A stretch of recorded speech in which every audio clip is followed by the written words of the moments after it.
Felicitaciones. En la medida de lo que puedan, imagino que a lo mejor se complica, pero bueno, por ahí que puedan ir habilitando cámaras está bueno para que nos podamos ver, acercar distancias. Así que bueno, en principio me presento brevemente. Mi nombre es Rosana Foresti, yo soy abogada especializada en violencia de género. Ya estoy por entregar la tesis para la maestría de feminismo y políticas públicas, estamos ahí. Estoy como, voy a estar como ustedes en un tiempito para pensar el trabajo.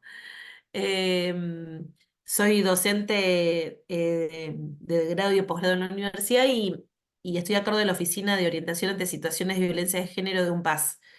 Eh, Así que bueno, un poco desde ese lugar compartimos con Cassandra espacios de proyectos de investigación y también del programa de género de la universidad.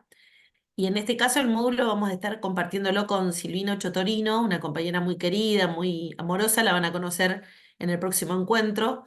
Ella seguramente se va a presentar, pero les adelanto, ella es trabajadora social y abogada, trabaja en el juzgado de familia número 2 de San Miguel, acá en la zona nuestra, porque entiendo que hay gente, somos todos de la zona y hay gente de otros lugares, más alejados que el conurbano cercano. ¿Están por allí? No es mi Empezando caso, a yo soy de zona José oeste. Paz. Ahí voy leyendo, Resistencia Chaco. Me habían dicho algo que éramos un poquito así más federales en esta ocasión.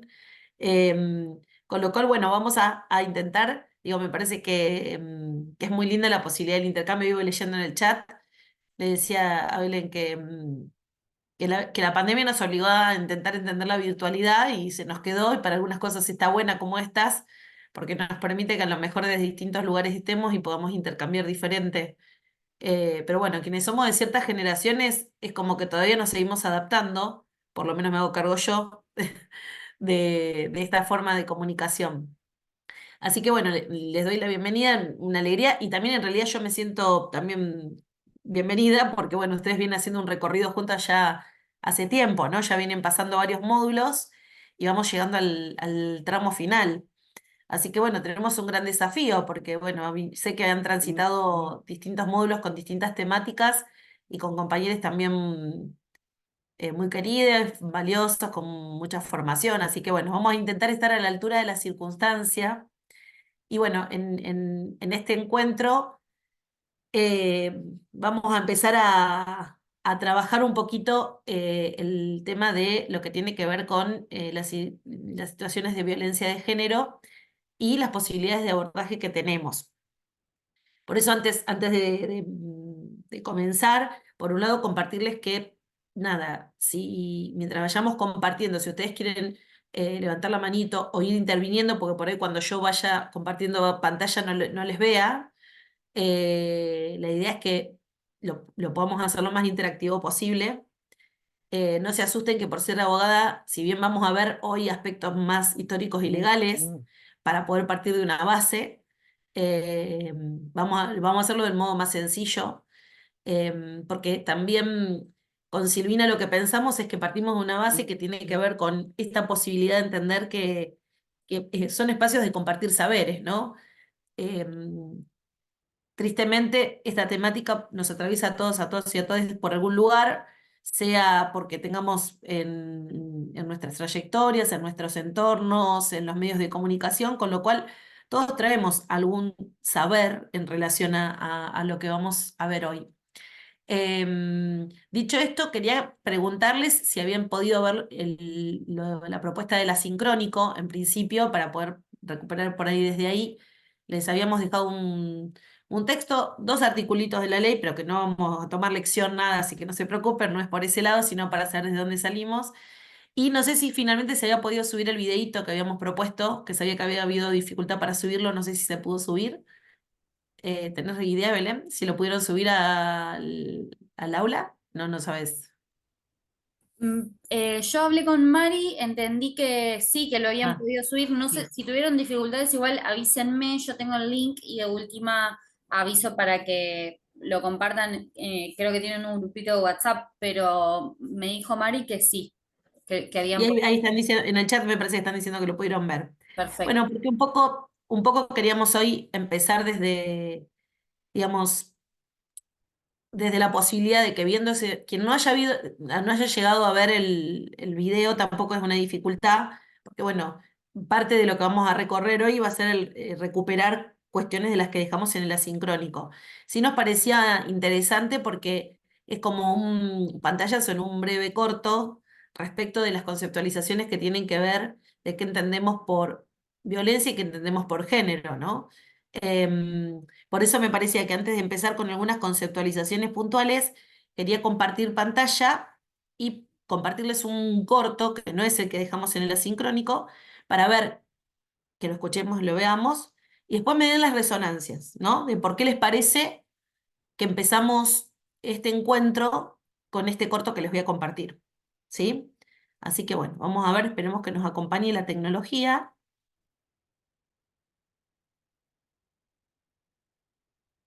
Pongo un poquito para ver si se escucha. ¿No te ha pasado ¿Se escucha? Sí, se escucha bien. Perfecto. Bueno, ahí vamos entonces. que, no te ha pasado nunca que se te estropea el coche y no es por vacilar, pero sabes bastante de mecánica y crees que sabes qué pieza es? Entonces te llevas a tu amiga para allá y te presentas allí y empiezas a explicarle al mecánico, pues mira, este es mi coche, creo que le pasa esto. De esta manera facilitas el diagnóstico.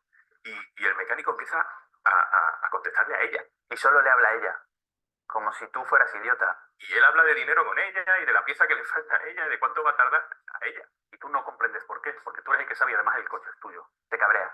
Y mucho. Porque la persona que te acompaña no tiene ni idea de mecánicas. ¿No te ha pasado que estás jugando con las niñas de tu vecino, ahí tirándote por el tobogán y corriendo tras ellos? Tu vecino se da cuenta de que te lo estás pasando muy bien y te pregunta, oye, ¿no estás pensando en tener retoños tú también? Porque se te está pasando el arroz. Y claro, es una pregunta que te pilla por sorpresa, ¿no? Un poco sorprendido y como, ¿quién eres tú para decirme eso? La verdad es que tú nunca has querido tener hijos, porque no quieres y punto. Lo cierto es que ya te has buscado un montón de excusas durante los últimos años para intentar justificarte. Y estás cansado de tener que dar explicaciones y que te recuerden todo el rato que te vas a arrepentir. ¿Qué parte es la que no entienden? ¿No te ha pasado que estás en un bar y de pronto ves una tía al otro lado de la barra y dice, ¿y por qué no? Y se acerca y os ponéis a hablar y la conversación mola, es interesante, pero te quieres ir. Te quieres ir solo porque te quieres ir, no sé. Te quieres ir a casa y ya está. Pero ella te dice que no, que te quedes más tiempo. Tú le dices que no, que te quieres ir. Empieza a ser menos educada, empieza a ser todo un poco más raro y empieza a ser un poco agresivo incluso. Y decide irte. Y entonces aprovechas un despiste para salir a la calle, tienes que coger un taxi. Por miedo. ¿No te ha pasado? ¿No te ha pasado? ¿O que te has cambiado de acera por la calle para evitar que te con piropos? ¿De verdad no te ha pasado? ¿Que te has justificado por estudiar una ingeniería? Porque los hombres no suelen estudiar esas cosas. Déjame un segundo. ¿No te ha pasado que has sentido que tus opiniones se tienen menos en cuenta en tu trabajo por tu condición de hombre? ¿En serio no te ha pasado? ¿De verdad no te han dicho nunca? Uy, qué mala cara tienes. Arréglate un poco. ¿De verdad no te han dicho, a ver cuándo te animas con los niños, que se te pasa la ropa? Después de Navidad hay que quitarse unos kilitos de más. Ya no entran ni en los pantalones. ¿De verdad no te ha pasado? A mí sí. ¿A mí? Sí. ¿A mí? Sí. A mí sí. A mí sí. A mí también. Y a mí también. A mí también. Y a mí. Sí.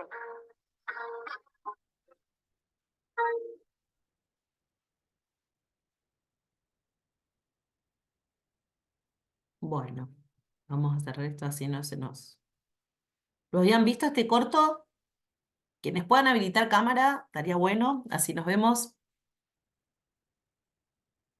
Quizás tuvo su circulación en su momento, a lo mejor algunos lo hayan conocido. ¿Por qué les parece que empezamos este módulo y esta temática con este corto? ¿Qué les llamó la atención? Si algo les llamó la atención, ¿no? Hola, ¿cómo están? Bueno, rompo el hielo. Está bueno porque no hay violencia explícita en términos de no hay una violencia física, sino que lo que estamos observando es violencia simbólica. Ujú. ¿Lo conocían al video, al corto este? No, yo no lo había visto. Creo que era una buena oportunidad, sí. En esto que dice María Antonella, ¿qué les parece, digamos, qué es lo que llama la atención de lo, digamos, de lo que transmite el corto? ¿Qué les parece?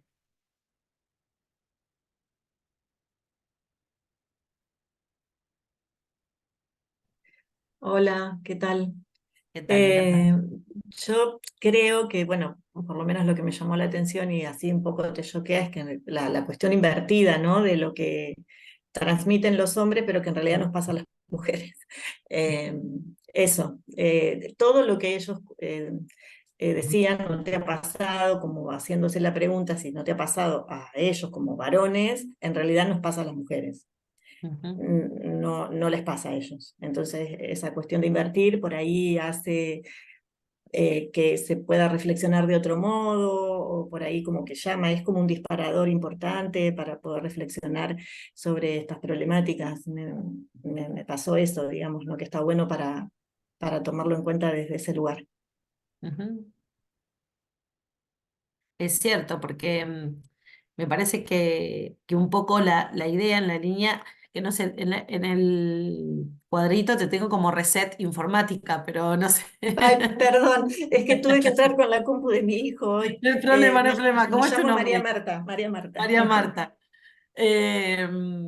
No te preocupes, a mí me pasó 1000 veces que he entrado y a veces entraba desde el enlace de mi compañero y estábamos en plena pandemia cuando estaba cursando y veían el nombre de un varón y éramos todas mujeres en lo que estábamos haciendo y no lo querían dejar, no me querían dejar entrar, no querían, todo por no haberme renombrado. Claro, yo intenté hoy cambiar el nombre porque esta compu después va a quedar para mí, pero en el apuro no lo pude hacer, no soy tan con la tecnología, no me llevo muy bien, así que bueno, Sí, ya no hay está. problema, por eso te digo que te entiendo, a mí me pasa igual, así que no hay drama. Pero quería nombrarte, porque me parece más lindo llamar por el nombre. Por eso nos parecía que empezar este módulo pensando en estas cuestiones, un poco en esto que traían las compañeras, es primero porque en general, digamos, en líneas generales, digamos, escuchar en voces masculinas cosas altamente naturalizadas en la vida de cualquiera de nosotras, digamos, desde las más pequeñeces hasta las más graves,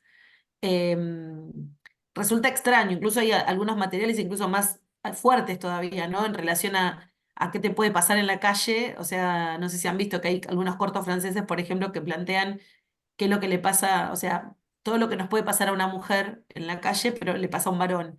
Y es como un impacto extrañísimo porque no estamos, o sea, está tan altamente naturalizada algunas circunstancias que sirve un poco para poder empezar, digo, en este recorrido, ¿no? Como pensando un poco este camino espiralado que se fue dando.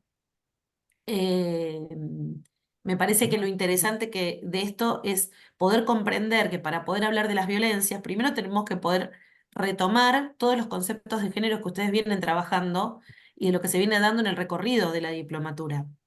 Poder entender y poder hablar de algo específico como las violencias de género nos implica primero poder entender, digamos, ciertas cuestiones, que es un poco la que trae el corto, relacionada a lo que llamamos micromachismo, ¿no? Un término que se empezó a instalar con el tiempo, que no es súper nuevo, pero que resulta nuevo.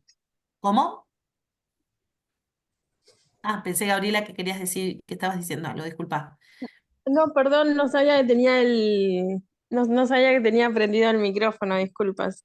No, no hay problema.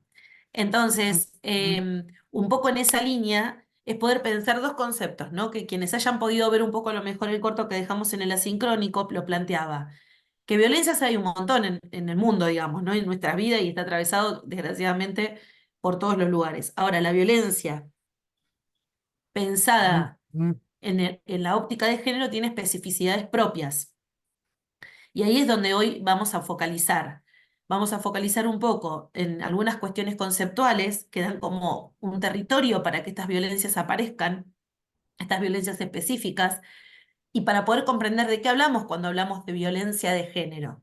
Digamos, en principio es un término digamos que ya hace varias décadas se fue instalando, y que en algún lugar seguramente siempre lo hemos escuchado, pero a veces conceptualmente hay como algunas confusiones en relación a por qué llamamos de esta manera a ciertos actos, agresiones, vulneración de derechos que se dan en la cotidianidad de la vida de todas y todes, ¿no? Pero que en este caso tiene algunas particularidades. Si yo les preguntara, para ustedes qué significa o con qué lo relacionan o con qué palabras lo vinculan a la violencia de género, ¿ustedes qué podrían decir?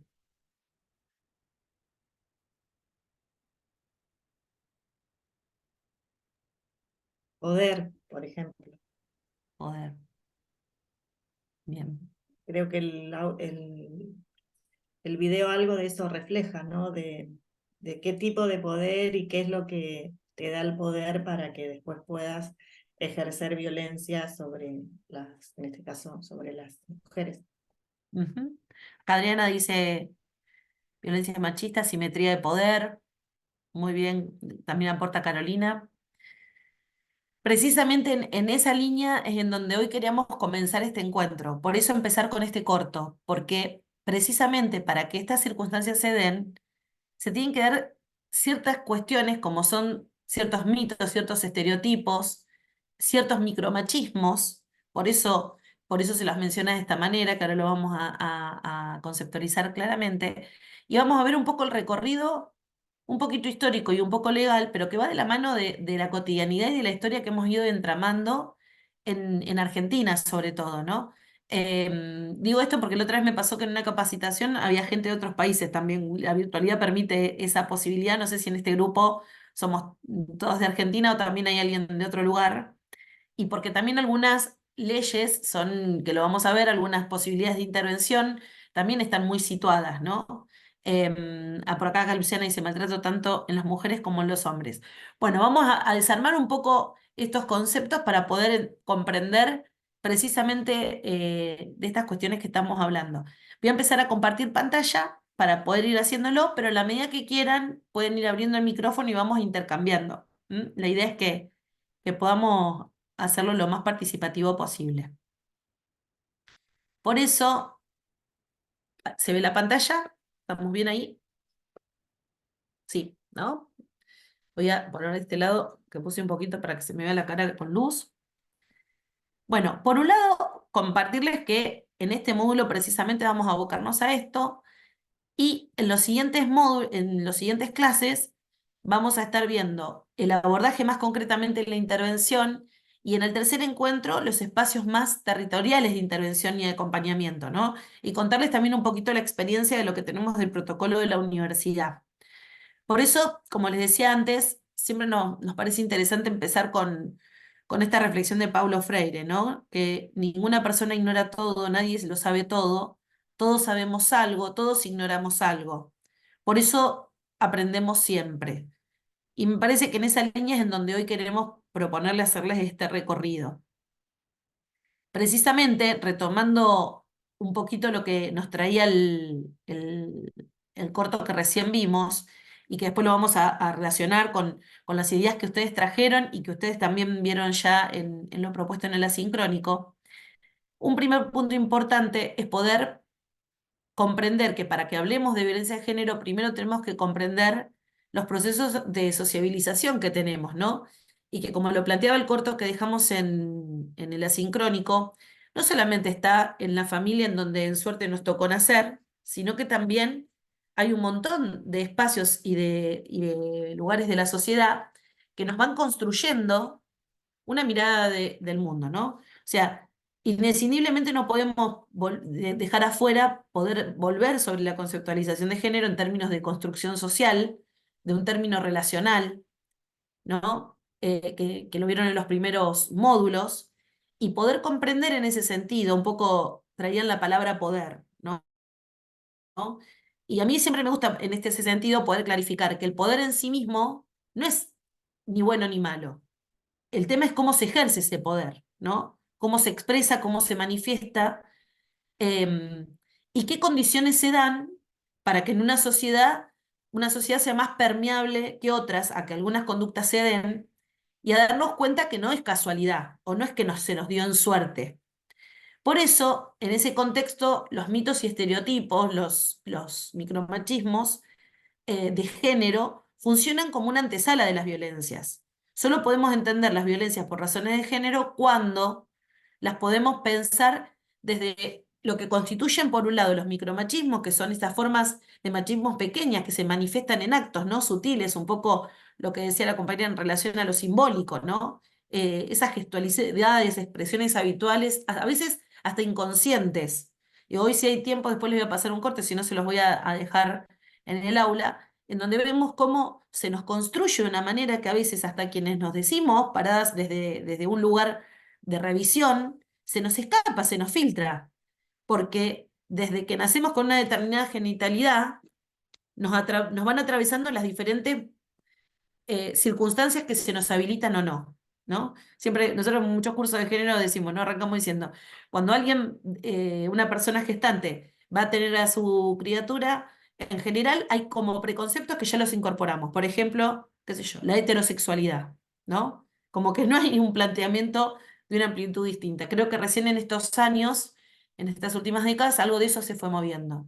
Pero de ahí para adelante, cómo la escuela, cómo los medios de comunicación, cómo el barrio en donde crecí, la comunidad donde estoy, todo va configurando una forma que construye estos micromachismos que se nos van filtrando. En el video que veíamos a varones diciendo cosas que habitualmente, como decía María Marta, se nos dicen más a las mujeres históricamente. Hoy, dependiendo de los espacios en donde estamos, por eso también lo situado tiene un lugar muy importante, no es lo mismo ser y desarrollarte como feminidad o masculinidad en una provincia que en otra, en un país que en otro, dentro, digamos, de un mismo lugar situado, también lo que tiene que ver con la interseccionalidad, que imagino lo han visto también a lo largo del recorrido de la diplomatura, que tienen que ver con estos otros elementos, ¿no? Como son la clase social, la etnia, la nacionalidad, tantos aspectos que nos determinan aquello que a veces creemos que hasta somos libres, pero que se nos van filtrando en ese devenir. Por otro lado, eso va de la mano también de lo que son los mitos, ¿no? Que es ese imaginario social que produce esas construcciones históricas que se cristalizan, ¿no? Como si algo fuera natural, ¿no? Y organizan las creencias, los sentimientos, las prácticas, y operan por repetición, ¿no? Con gran carga de la violencia simbólica. Por eso digo que fue interesante cuando pudieron, creo que María Antonella, ¿no? Lo decía lo de la violencia simbólica, porque está mucho más instalada de lo que creemos en todos los lugares que transitamos. Y que para que se llegue a lo más tremendo, que es que a alguien le quiten la vida por su condición de mujer, pasan muchas cosas antes. Tiene que haber una sociedad muy permeable a un montón de cuestiones.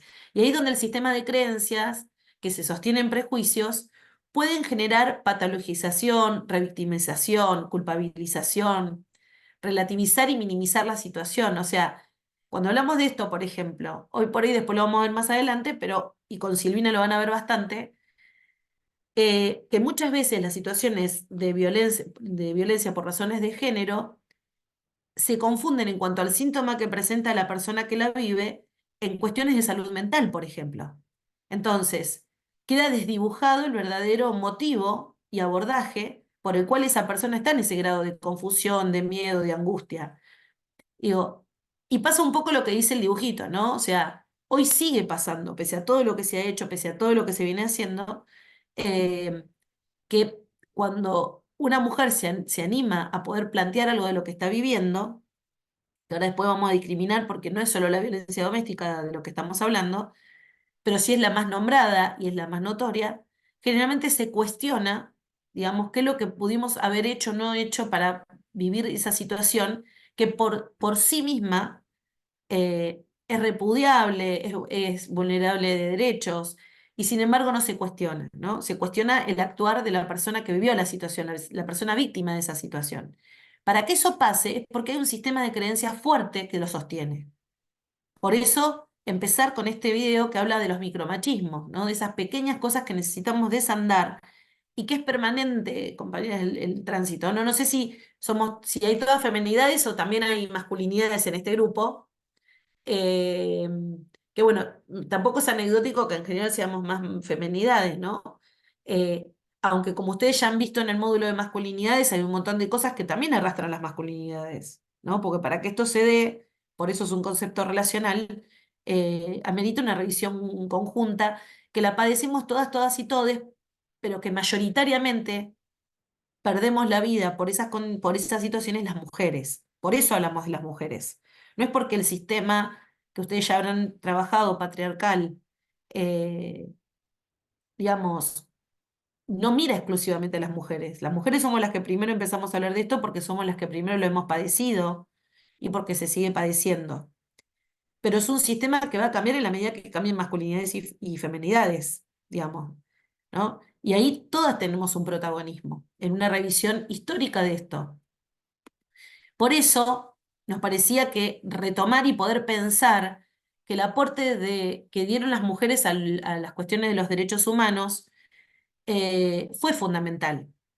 Porque ahora, como lo vamos a ver, digamos, el movimiento de mujeres y de feminismo, como ustedes también lo habrán ido viendo a lo largo de los otros encuentros, para no redundar, el poder haber hecho estudios y haber indagado y haber recuperado y haber registrado lo que vivían tantas comunidades, tantos lugares, y lo que trae el video que dejamos en el asincrónico, nos deja en evidencia que la situación de las mujeres y de las feminidades, hoy pensando en el mundo del colectivo trans también, son las grandes vulneradas todavía de este sistema.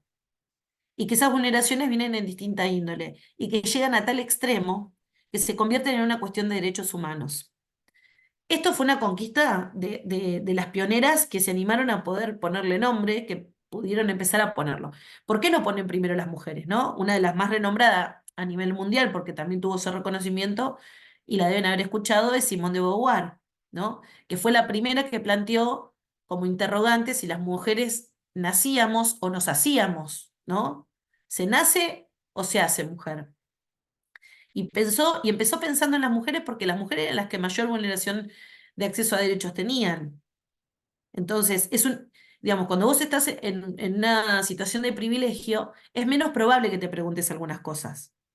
A veces porque no te interesa preguntarte, a veces porque ni siquiera es una opción preguntarte, porque no necesitas preguntártelo.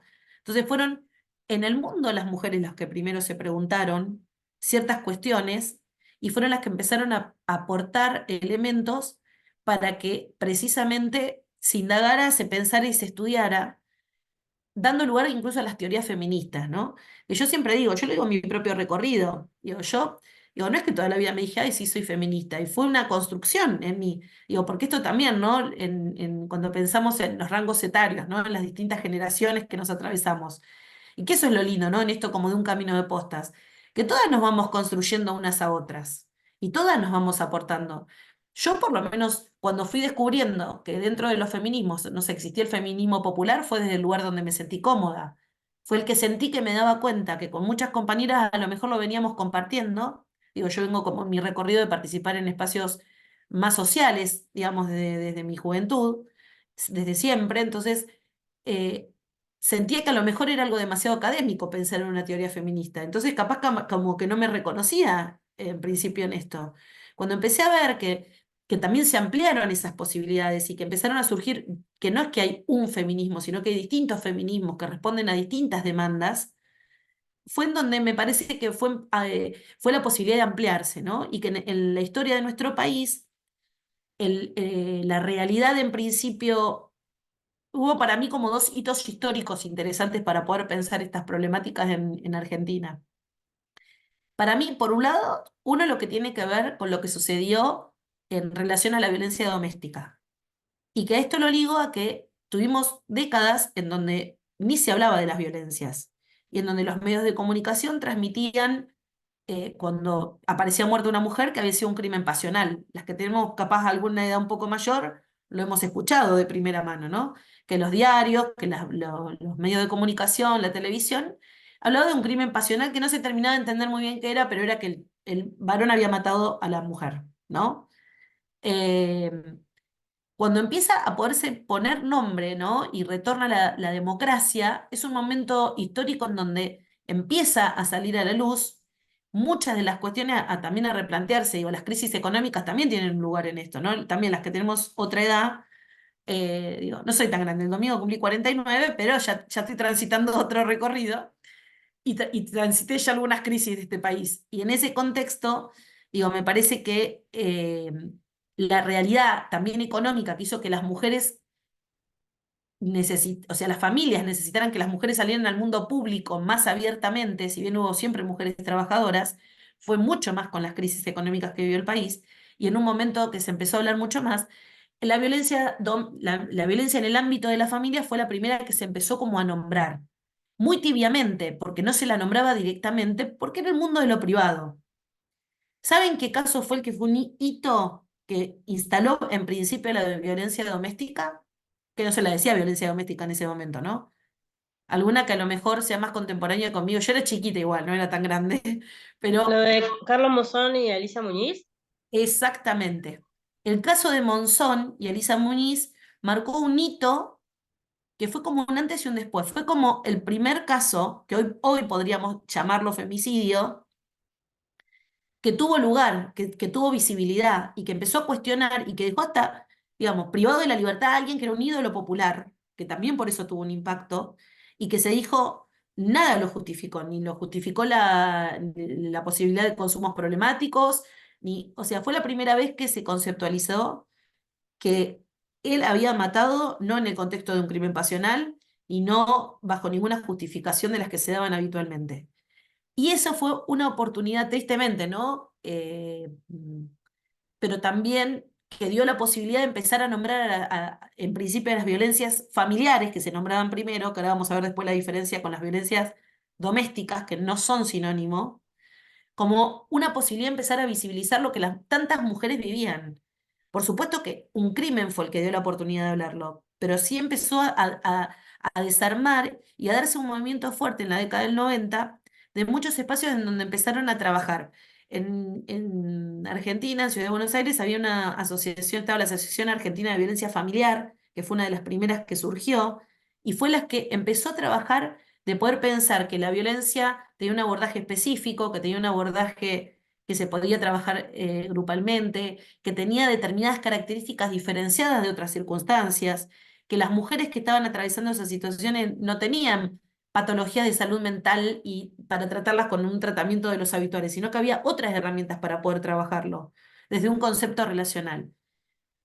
Todo eso le debemos a todas estas mujeres que abrieron camino y que dieron lugar a esto.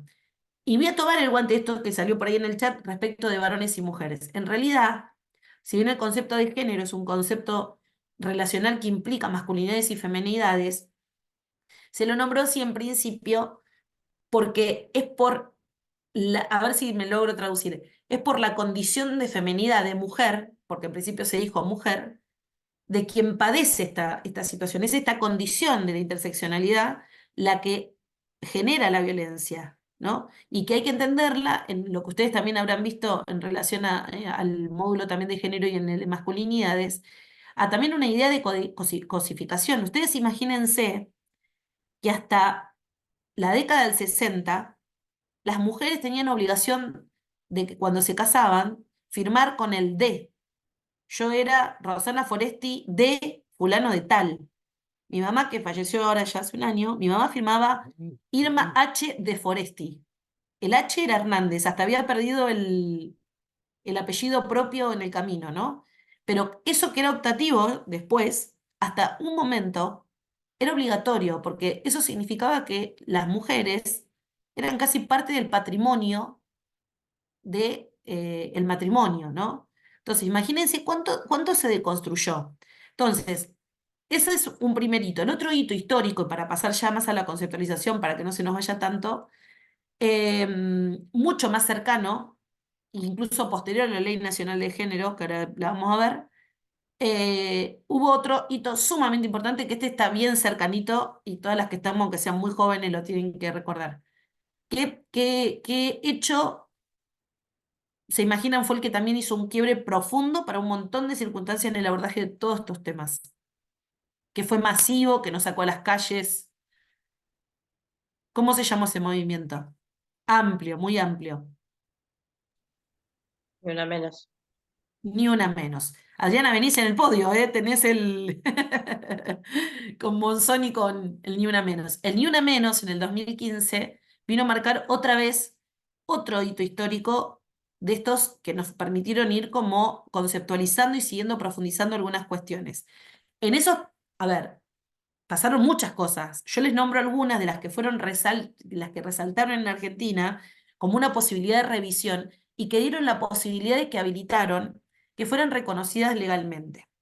Y en esto me quiero detener un segundo nada más. Aún cuando yo soy abogada, yo soy cero fanática de las leyes, les voy a ser sincera.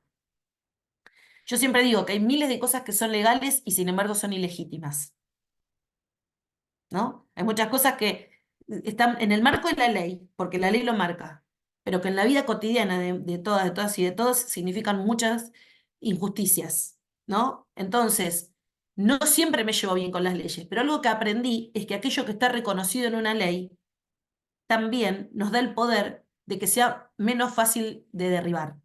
Y que cuando está reconocido en una ley nos da más herramientas para poder defendernos, para poder utilizarla, para poder construir otro tipo de relaciones. Por eso la construcción del reconocimiento legal fue importante en estas temáticas. En ese sentido, todo esto que venimos conversando dio la posibilidad de diferenciar. Por eso yo les decía, violencia familiar no es sinónimo ni es lo mismo que violencia de género estrictamente. Después lo vamos a ver en otra placa, pero la violencia familiar es aquella que se da en el entorno de la familia y que surgió en ese contexto que estábamos hablando, ¿no? De los 90, principios del 2000, en donde empezaron a haber leyes provinciales que empezaron a nombrar las problemáticas que existían de las puertas para adentro. Vieron que había algunos dichos de las abuelas y de algunas bisabuelas que eran los trapitos sucios, ¿dónde se limpiaban?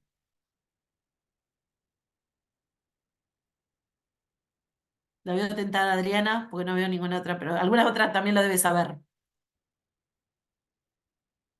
¿Sabían ese dicho? Los trapitos sucios, ¿dónde se limpian?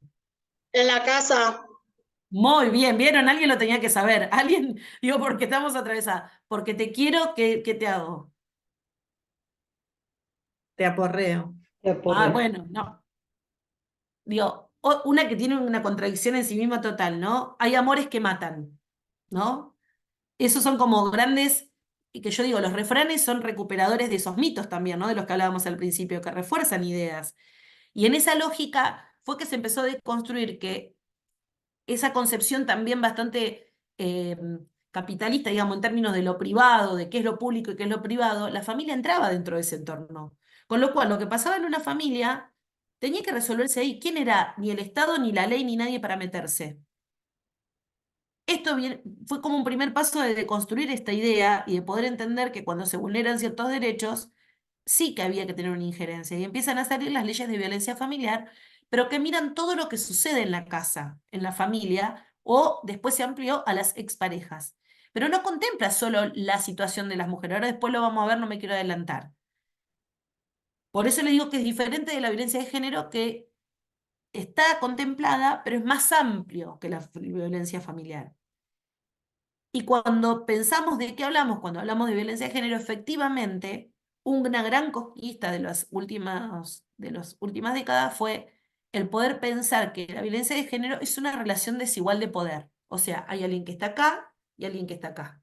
Y quien está acá oprime, haciendo uso de diferentes circunstancias para esa opresión, ¿no? La información es una herramienta de poder. Muchas de las cosas que tiene el video de la sincrónica lo manifiestan, ¿no? El dinero, la información, la educación. Digo, no es solamente eh, digamos, lo relacionado a la violencia física, lo que uno piensa. Todos esos elementos nos dan en la vida más posibilidades o menos posibilidades. Relaciones de poder hay en todos lados.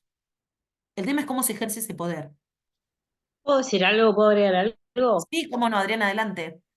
Tengo más años que vos y a veces cuando escucho que siempre sale esta cuestión de que también hay mujeres violentas, también hay mujeres machistas, que lo hablamos un montón de veces acá en estos espacios, tiene que ver porque hemos sido criadas las mujeres en el patriarcado como sistema. Entonces, a mí me parece como Sí hay mujeres que ejercen violencia sobre varones, seguramente, ni hablar de madres sobre hijos e hijas, pero sobre hijos, en el caso de pensarlo en el género, pero también lo pienso que a nivel masivo, estadístico, cuantitativo, las que fuimos educadas en esa época, realmente fuimos educadas con que éramos inferiores, menos inteligentes, menos capaces. En ese momento no se hablaba, porque también quienes tenemos, digamos, quienes, yo creo que son momentos bisagra, ¿no? Quienes fuimos educados de una manera, en primaria, secundaria, dictadura, en nuestras casas, en nuestros primeros trabajos, y hoy yo tengo 54, y hoy estoy viviendo con otra cabeza, con otros conceptos y demás, todavía me cuesta un montón darme cuenta. Y cuesta un montón y es muy doloroso empezar a poner conceptos a lo vivido, como puede ser violación marital. Ujú. En ese momento, hace 20, 30 años, no tenía esos conceptos como para decir, para, esto es una violación. Y después de 30 años darte cuenta de eso, digo, empezar a poner en palabras lo que muchas vivimos de puertas para adentro, eh, y que va más allá de 1, 2, 3, 10 casos o un porcentaje de mujeres que son violentas con los varones. Socialmente y masivamente lo vivíamos la mayoría. Entonces estamos en un momento súper interesante poder, los micromachismos, como vos decías, ¿cuántas veces hoy por hoy sigue estando? Y los podés detectar y todavía hoy tenés conceptos y elementos para poder ponerles palabras y poder tomar distancia, ¿no? También cuando está la minimización constante. Fuimos educadas, yo hasta gran edad, ¿no? Con varones donde también estaba lo que vos pensás no importa, lo que vos decís no importa, cómo cuesta también salir de ese lugar y qué importante es poner en palabras, ¿no? Y quienes tenemos cierta edad era así en general, éramos todas casi. Sí, y yo creo que esto que vos decís, Adriana, que es muy valioso, es que me parece que precisamente lo que nos permitieron estos caminos, que lo vamos construyendo también colectivamente, y que como vos decís, no siempre son sencillos, porque, digo, sin llegar a las violencias más extremas y dolorosas, las cotidianas son, y esas a veces más pequeñas, son las que permeabilizan esas otras posibilidades, y que, como vamos a ver ahora, no es solamente en el ámbito doméstico. Por eso yo decía que esta primera diferenciación en términos, y que tal cual como lo decís, por eso yo les decía que quienes salimos al ruedo a poder pensar muchas cosas somos las mujeres. Me parece que está buenísimo que hoy nos pase poder entender que hablar de género no es solamente hablar de mujeres, pero fue así como arrancó el tema, no digo la clase, sino el tema en el mundo. Pero ¿por qué arrancó por las mujeres? Arrancó por las mujeres porque éramos las que empezaron a cuestionarse que había cosas que podían ser de otra manera, que vivíamos en sociedades en donde había cuestiones que podían darse de otra forma. Y que un poco, como dice la placa, el fenómeno es multicausal, es complejo, porque no es solamente lo que yo vivo en la casa donde nací, crecí. Y también se da en los entornos, digo, en los entornos de sociabilización, entre nuestras amigas, yo digo, al día de hoy me pasa con espacios en donde gente que quiero mucho, pero que todavía hay cosas que están altamente naturalizadas. Y tampoco creo que yo llegue a un lugar donde yo digo desde un lugar de superación, "Ah, ella ya va a llegar". No, creo que tenemos procesos cada una diferentes, procesos que no siempre son sencillos y como vos decís son dolorosos, y que en donde claramente, como lo decís, la violencia mayoritariamente y hasta perder la vida la tenemos las mujeres. Digo, por ejemplo, ahora creo que va a salir la serie y todo, esta chica de Galarza, que fue la chica creo que en Entre Ríos, me parece que bueno, que quedó presa, en principio el juez lo que dice es que mató al novio. El tratamiento que se ha dado, o sea que uno no niega que eso pudo haber pasado o no. Ahora, el tratamiento feroz que se ha dado, hasta de vulnerar todo tipo de intimidad de ella, no es el mismo tratamiento que tienen en muchos casos los femicidios. Entonces, digo, todavía hay algo en el orden, pero no solo por los medios, por la sociedad, por la cultura, ¿no? Como algo casi imperdonable. Por eso me parece que el poder haber trascendido y poder entender que la violencia no es una enfermedad, porque cuando vos lo pones en el plano es un loquito y no sé qué, estás justificando, y lo pones en el plano de un problema social, porque tampoco es algo que me pasa a mí, ¿no? Perdónenme, a lo mejor me sale el conurbano, pero decir, uy, yo soy la boluda que me pego a todos los tipos medio así violentitos. No, no es eso. Es que hay una sociabilización que hemos recibido, en la línea de esto que vos decías, Adriana, que hace que se instalen patrones de conducta en feminidades y en masculinidades. Y que si nosotras no empezamos a deconstruir eso, no tenemos como el olfato desarrollado, por decir de alguna manera, para darnos cuenta a tiempo ante lo que estamos en esas relaciones. Y que como vamos a ver, no es solamente en las relaciones de pareja. Por eso es un problema social por la escala que tiene. El poder decir esto no es algo privado que le pasa a una aisladamente, sino que les pasa a un montón de mujeres. Fue una primer gran conquista, poder nominarla de esta manera, ¿no? Como problema social. También me parece que es un elemento enorme el poder haberlo puesto y entender que es una conducta aprendida. O sea, esto es una forma de relacionarse. Por ende creo que ahí está donde está la esperanza, ¿no? Que si algo se aprendió, se puede desaprender y aprender de un lugar distinto. Tanto feminidades como masculinidades. Y a mí a veces cuando me dicen, hace tanto que trabajas en esto, no te agota, no te cansa, no te... Yo creo que la gran esperanza es cuando uno ve el proceso precioso que pueden hacer un montón de feminidades de recuperar sus vidas de un lugar diferente, ¿no? Y que los varones tienen la oportunidad también de revisar esto. Lo que pasa es que los varones no quieren dejar los privilegios que le da ese rol. Y ahí es donde está la dificultad. Pero que es una conducta aprendida y que tenemos que tener cuidado desde dónde nos paramos para no justificar situaciones, es muy importante tenerlo presente. Por eso, digo, poder pensar en esto, de que las diferencias no son el problema, sino que la desigualdad es el problema, es un primer punto también importante. Que seamos diferentes, está buenísimo que seamos diferentes. El tema es cuando esa desigualdad y eso se convierte en abuso de poder. Y en las situaciones como las que vos contabas, Adriana, en donde, digo, y hasta el día de hoy yo te diría, yo en la oficina que estoy todavía se sigue escuchando un montón, lo que sucede sobre todo en el ámbito de lo que podemos llamar violencia doméstica o de las parejas, ¿no? De la violencia en las parejas, todavía hay una alta naturalización de la figura del amor romántico, digamos, ¿no? Que yo digo, no tengo nada contra el amor romántico. Yo digo, el otro día, ¿cómo era? El amor compañero, decía una compañera de un espacio, ¿no? O sea, estoy a favor del amor compañero, ¿no? Del amor romántico en términos de cosas que terminan sirviendo para justificar. Porque cuando yo empiezo a vivir mis primeros controles y los vivo como un cuidado, yo ahí ya tengo una conceptualización rara. No sé, me viene a esperar a la puerta del trabajo, me viene a esperar a la puerta de la escuela, me viene a esperar, me lleva, me trae, ¿no?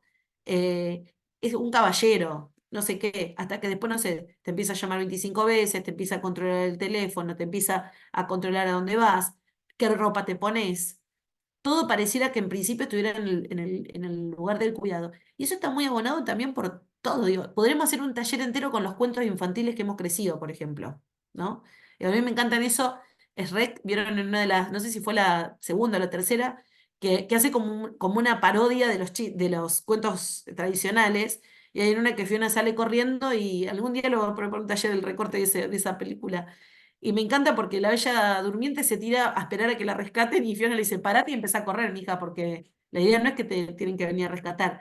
Que esto no quita la idea de la posibilidad de constitución de pareja. Digo, yo siempre digo, no sé mañana, pero hoy yo sigo siendo heterosexual y me encanta poder tener un compañero. No estoy en contra de eso. El tema es cómo generamos relaciones equitativas en eso, ¿no?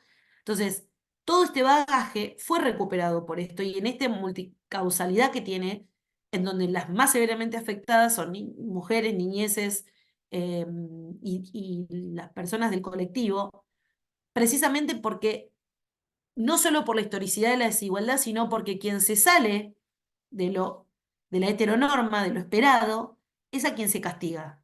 En un lugar que no está escrito en ningún lugar. Vieron que hay talleres, muchos de ustedes habrán hecho, en donde lo primero que te dicen, no sé, en un taller de género, ay, apenas van a hacer alguien, qué sé yo, ¿qué color le asignamos? ¿No? Para regalarle algo. Todavía está bastante instalado, ¿no? ¿Qué colores son los asignados? Rosa y Celeste y celeste. rosa. Celeste y rosa, ¿no? Ahora, ¿qué pasa ya desde ese momento para adelante cuando yo, no sé, a mi hijo varón lo vestí de un rosadito? Yo digo, ahora, como Messi tiene la camiseta rosa, se acepta más, ¿viste? Pero digo, de ahí para adelante todo va construyendo una posibilidad de que todo aquel que no está dentro de la... ¿Qué pasa cuando a un varón no le gusta jugar a la pelota o una piba pide querer otra cosa? Uno cree y dice, ay, pero qué pavada, ¿qué tiene que ver? No, todo eso va construyendo un imaginario de qué se permite y que no está escrito en ningún lugar, porque de hecho lo de los colores, ¿dónde está escrito? ¿De dónde sale, no? Entonces, todo esto ha tenido tal fuerza y influencia que fue reconocido legalmente. Por eso no las voy a aburrir con todo este caudal de tratados internacionales y nacionales, pero sí me parece importante recuperar y entender que ha sido una gran conquista entender que estas cuestiones no son algo particular, no son algo individual y que son una cuestión esencial de derechos humanos. Tal es así que fíjense que desde 1979 la ONU, que no es un organismo, digamos, tampoco a veces de los más permeables, fue el que aprobó la Convención sobre todas las formas de eliminación de la violencia contra las mujeres. Estamos hablando del año 79. De ahí para adelante se fueron elaborando diferentes convenciones hasta que en Argentina en el 94 la reforma constitucional le da rango constitucional a estos tratados. Y ustedes miran, toda esta teoría para qué sirve? Sirve porque nos sitúa en la posibilidad de que hayan existido primero leyes de violencia familiar, que aunque no eran dentro de esta conceptualización directa que estamos hablando, pero estaban, y dio plataforma para que en el 2009 surgiera la ley 26.485, que es la Ley Nacional de Violencia de Género, que es la que Dora Barranco le gusta decir, ¿no? Que son la batería de las leyes de las 26.000, ¿no? Que salieron varias. No sé, ¿alguien quería decir algo? ¿Karina? No, no. No me di cuenta que Ah, tenía el micrófono abierto, perdón. no, no hiciste ni ruido, pero digo, a Ah, lo mejor te vi con cara que querías decir algo. no, sí, que Eh, eso es justamente el trabajo que hice. Estaba por eso, por ahí mi cara, porque es justamente el trabajo que hice, que tenemos que aplicar en el foro, y puse justamente eso, que en el 79, bueno, donde se incorpora después con la reforma del 94, a través del inciso eh, se me bloqueó ahora, el artículo 22 y 75 de la Constitución, bueno, se incorporan, digamos, las convenciones. Pero bueno, ya también cambia, estábamos en estado de facto y después ya con la democracia fue donde se incorporan, digamos, en Argentina.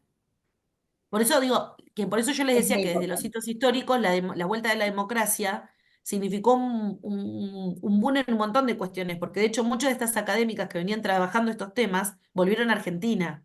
Y fue el impacto, digo, no es casual. Y a la par vino la crisis del 89, que generó un montón de ollas populares, de las cuales después salieron un montón de mujeres que constituyeron espacios de reflexión.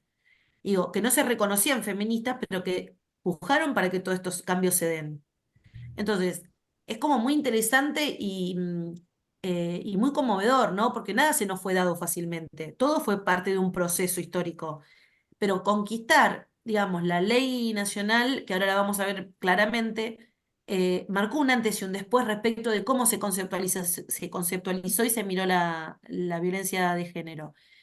Y por último, digo, lo menciono, digo, no nos vamos a abocar a eso hoy, pero la ley Micaela, que es mucho más reciente, vino a poner en el tapete que no alcanzaba con que nombremos las violencias o todo lo que vamos a ver ahora, sino que además había todo un aparato, digamos, en términos de la función pública, que debía ser capacitado, que no tenía las herramientas. Digo, ustedes recordarán que Micaela García es una chica que sufrió un feminicidio, que de hecho ella era militante por muchos de estos derechos, y que hay una conceptualización también interesante, ¿no? Entre femicidio y feminicidio. Femicidio es quien es asesinada por su condición de mujer, o de feminidad, si queremos incorporar también las personas del colectivo, ¿no? Autopercibidas.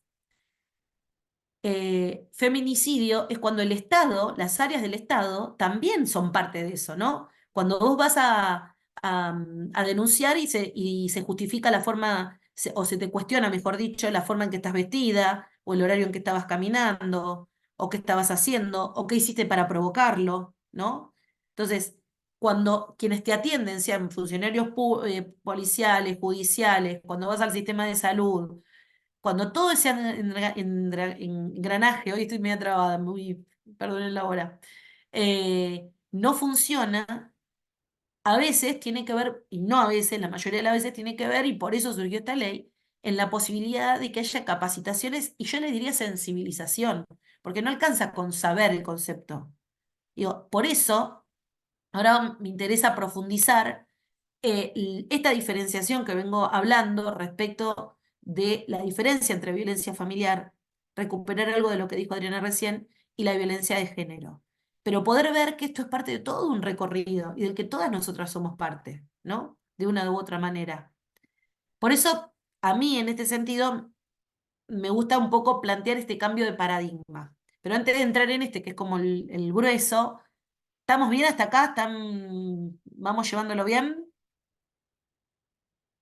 Con libertad ustedes vayan abriendo micrófono, vayan diciéndome, digo, así no es un monólogo simplemente.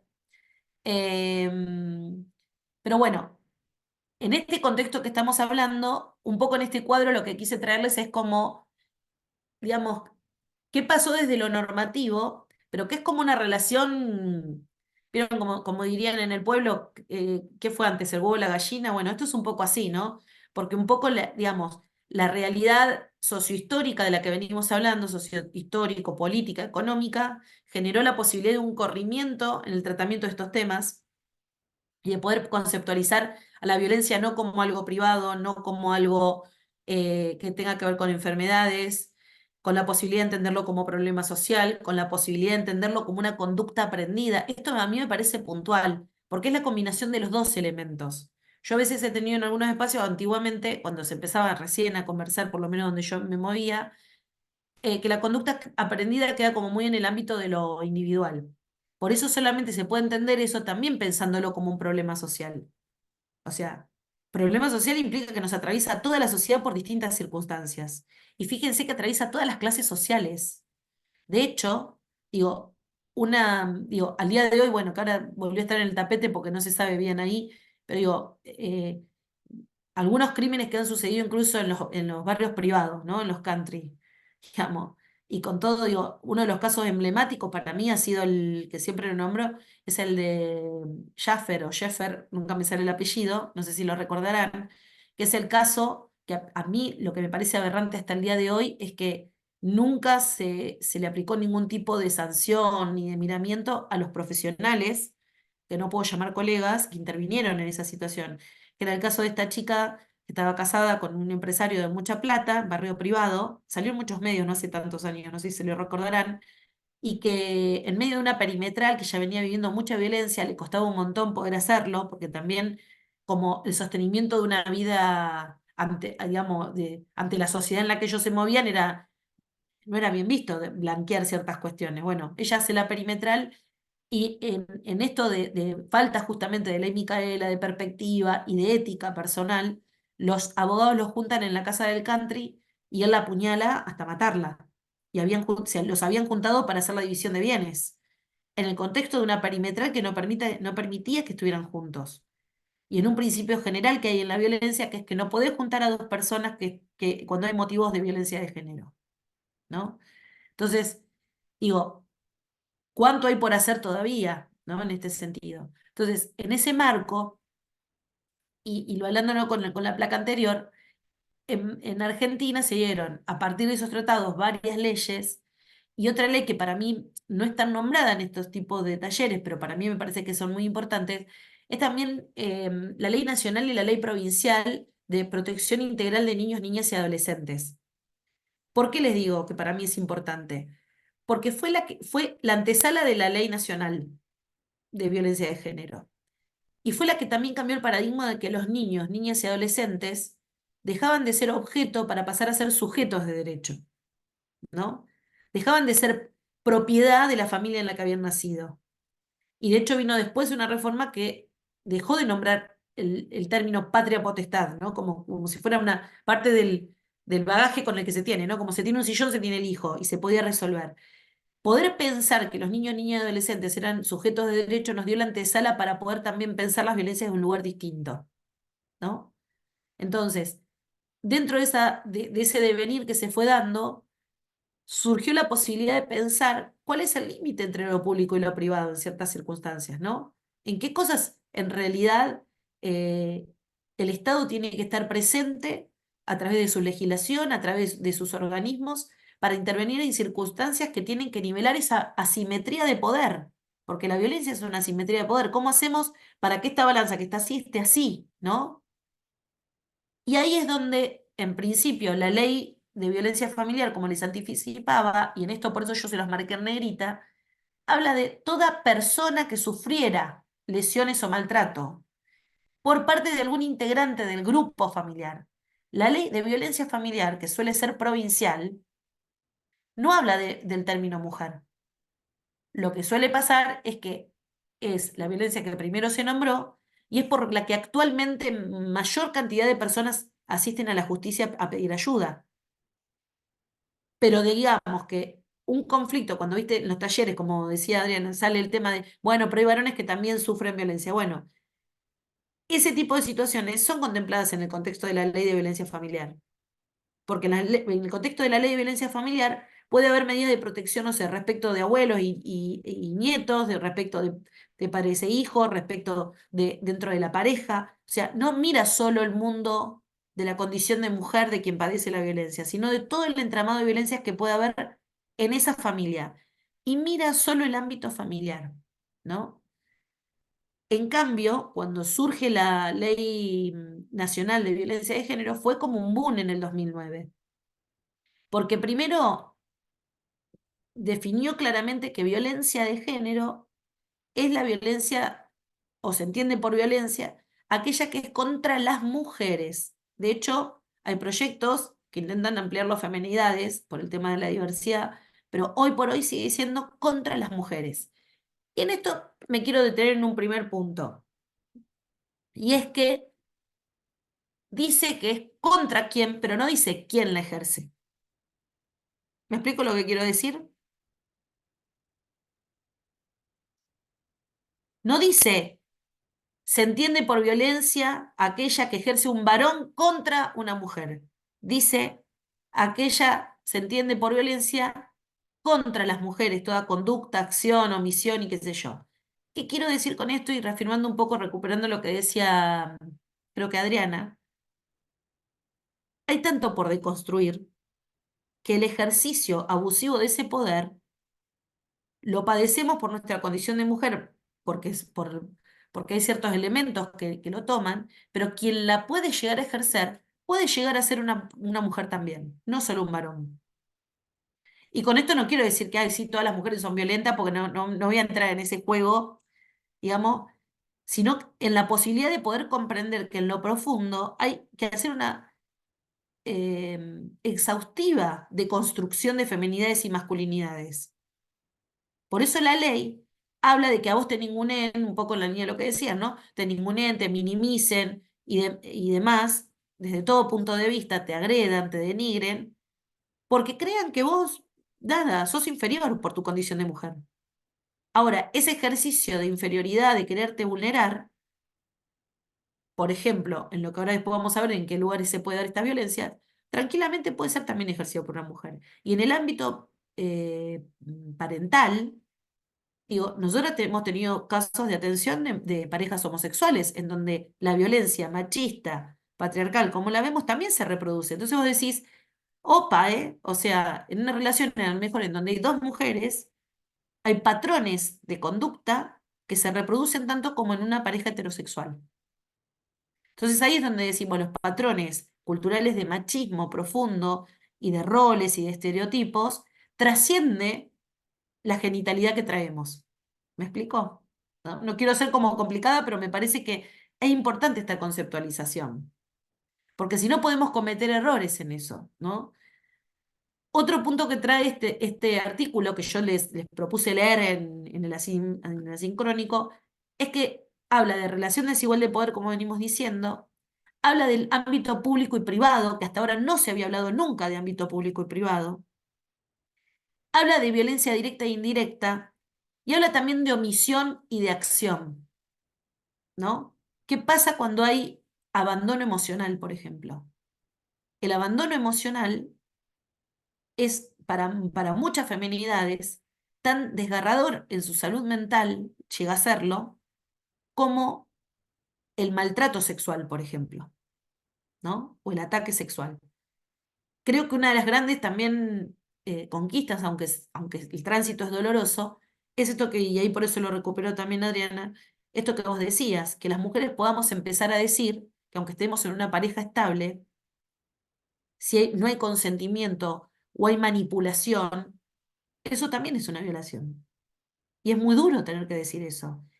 Y en un alto porcentaje, los mayores ataques sexuales se suelen dar con conocidos, no con desconocidos, ¿no? Lo que pasa es que no están altamente denunciados, para que una mujer, digo, de hecho, otras generaciones cuando te casaban te hablaban del débito marital. El débito marital es que vos tenías que estar dispuesta a cuando el hombre quisiera. No importa si vos querías o no querías, ¿no? Entonces, imagínense cuánto tuvimos que deconstruir para poder ponerle palabra a eso. Sí, Me Adriana. parece que incluso por ahí me puedas ayudar con esto. ¿Era causal de anular un matrimonio? Si no sé, si la mujer, hablo de la mujer, seguramente por ahí hay más casos, pero parece que era causal, estoy hablando por ahí mi madre o mi abuela, era causal de disolución de un matrimonio si no se había, no había relaciones sexuales. Pero yo creo que era tal cual como vos decís, y se fue pasando de generación en generación. Yo no me acuerdo que alguien me lo haya dicho así como vos lo decís, pero se aprendía bueno, y estaba también en mi época, parece mucho, es el siglo pasado, pero bueno, la cuestión de la virginidad como valor para el matrimonio, ¿no? Ujú. Sí. De hecho, yo en UNPAS doy clases en salud sexual. Y porque tiene un plan muy interesante. Si pueden verlo en algún momento, el plan de medicina de UNPAS es divino porque es un programa, un plan de estudio innovado, con lo cual permite esto, equipos interdisciplinarios dando clase, que no sean solamente médicas, ¿no? Y en salud sexual, una de las cosas que se trabaja un montón y que la mayoría desconoce es que para el concepto de la Organización Mundial de la Salud, la sexualidad no solo es desde que nacemos hasta que nos morimos, en distintas etapas y ciclos de la vida, sino que en el ciclo de vida en donde adquirimos madurez para poder estar con un otro, un otre o una otra, está relacionado al placer, al erotismo, al disfrute. Sin embargo, nunca nos han educado, sobre todo a las mujeres, para esa posibilidad, sino casi única y exclusivamente todo el sistema está preparado para nuestro rol reproductor.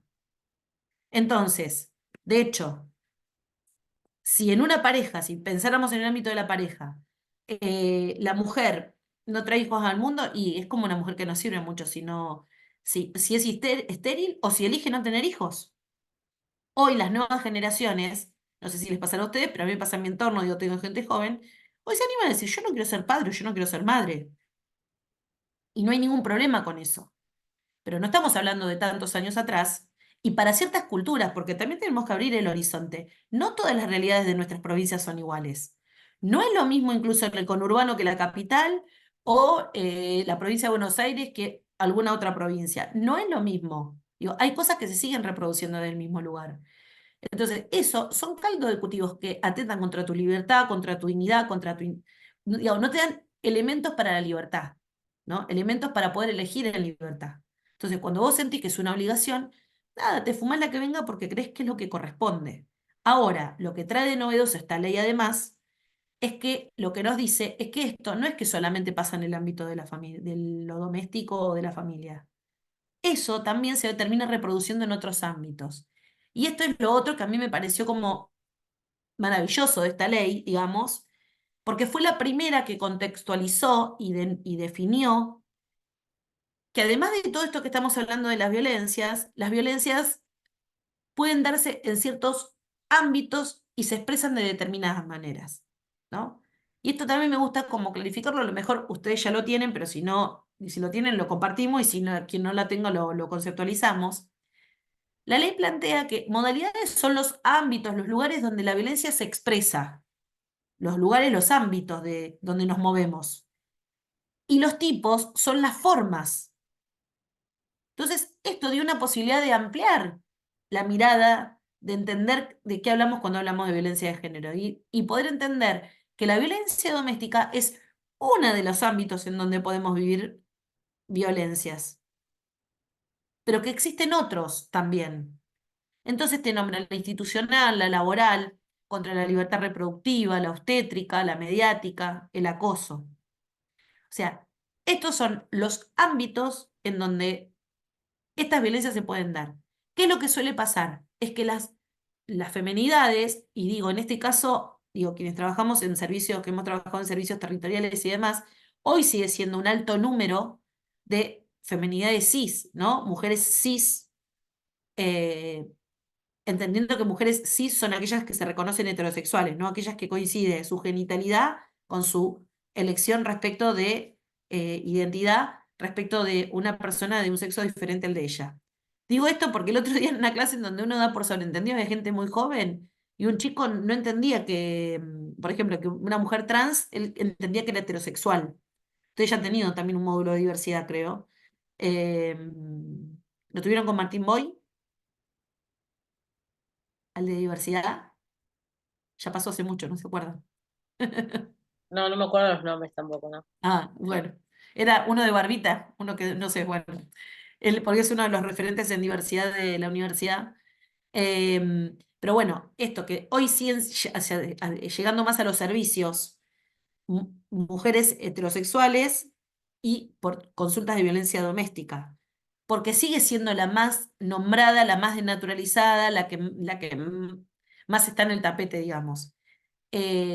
No porque el mundo de la diversidad no viva estas cuestiones, sino porque una vez hicimos una capacitación y lo que surgía es que en el mundo del colectivo, hoy por hoy todavía sigue estando más en el tapete la violencia institucional que la violencia, por ejemplo, doméstica, porque todavía sigue siendo con las instituciones, con las fuerzas de seguridad, el gran problema. Aunque también eso va mutando y también está atravesado por cuestiones de clase eh, y cuestiones generacionales, digo. Eh, pero bueno, en este caso, el tema que nos ocupa, podemos decir que en principio sigue siendo. Ahora, cuando vos haces una entrevista en profundidad con alguien que viene por una consulta, que lo que nos suele pasar es que muchas veces por lo que primero vienen es porque se le fue la mano, me quiero separar o me quiero divorciar. ¿Y qué pasa cuando hago esto? Cuando uno empieza a indagar, primero uno sabe que el primer paso no necesariamente va a ser el divorcio ni la separación formal, sino que hay un montón de cosas para hacer antes. No porque no lo tenga que hacer, sino porque en la larga lista de cosas que de pronto tengo que hacer, la persona altamente confundida, cosas que van a ver con Silvina en el segundo encuentro, uno tiene que priorizar. Y quienes estamos en los equipos interdisciplinarios, nuestra tarea es poder desmalizar un poco esa confusión y colaborar a recuperar más autonomía de la que esa persona perdió estando en una situación de violencia, ¿no? Porque uno dice, si yo le digo, bueno, vos tenés que ir y hacer esto, esto y esto, estoy reproduciendo la misma violencia que está viviendo, la estoy inhabilitando a la persona. Entonces, es bajar la guardia y empezar a ver. Cuando empezás a hacer la entrevista te das cuenta que dentro si bien su consulta vino por un principio de una cuestión legal, no es lo legal capaz lo primero, o lo legal que ella espera en los términos que lo espera, y que cuando profundizaste vivió casi un montón de esas otras modalidades de violencia. Porque cuando te relata cómo fue a parir, te cuenta lo que vivió en el parto y le dijeron, bueno, ¿para qué te quejas si vos te gustó quedar embarazada? Y aparece la violencia obstétrica. Ella dice, bueno, ¿por qué no te cuidás? Ya tenés tantos pibes. Y resulta que nunca nada, se le propuso dignamente una entrevista para entender qué tipo de cuidados quería tener. O alguien que está atravesado por violencia, la otra vez hablábamos, ¿le vas a proponer que use el preservativo? Cuando sabes que el preservativo, primero que por una cuestión de posesión los varones no lo quieren usar, porque genera en el varón la sospecha de que entonces vos me estás metiendo los cuernos con otro, entonces por eso querés que use preservativo. Digo, un montón de cosas que rondan a esto. Y así les podría nombrar un montón. En el ámbito de lo laboral ni que te hablar, pero si vos estás viviendo terrible situación en tu casa, capaz no tenés resto para ver que también estás siendo vulnerada por un montón de circunstancias en tu ámbito de laburo. No es que no tenés resto. Por eso decimos que esta tipificación nunca es tan rígida ni se da solamente una. Generalmente son combinadas.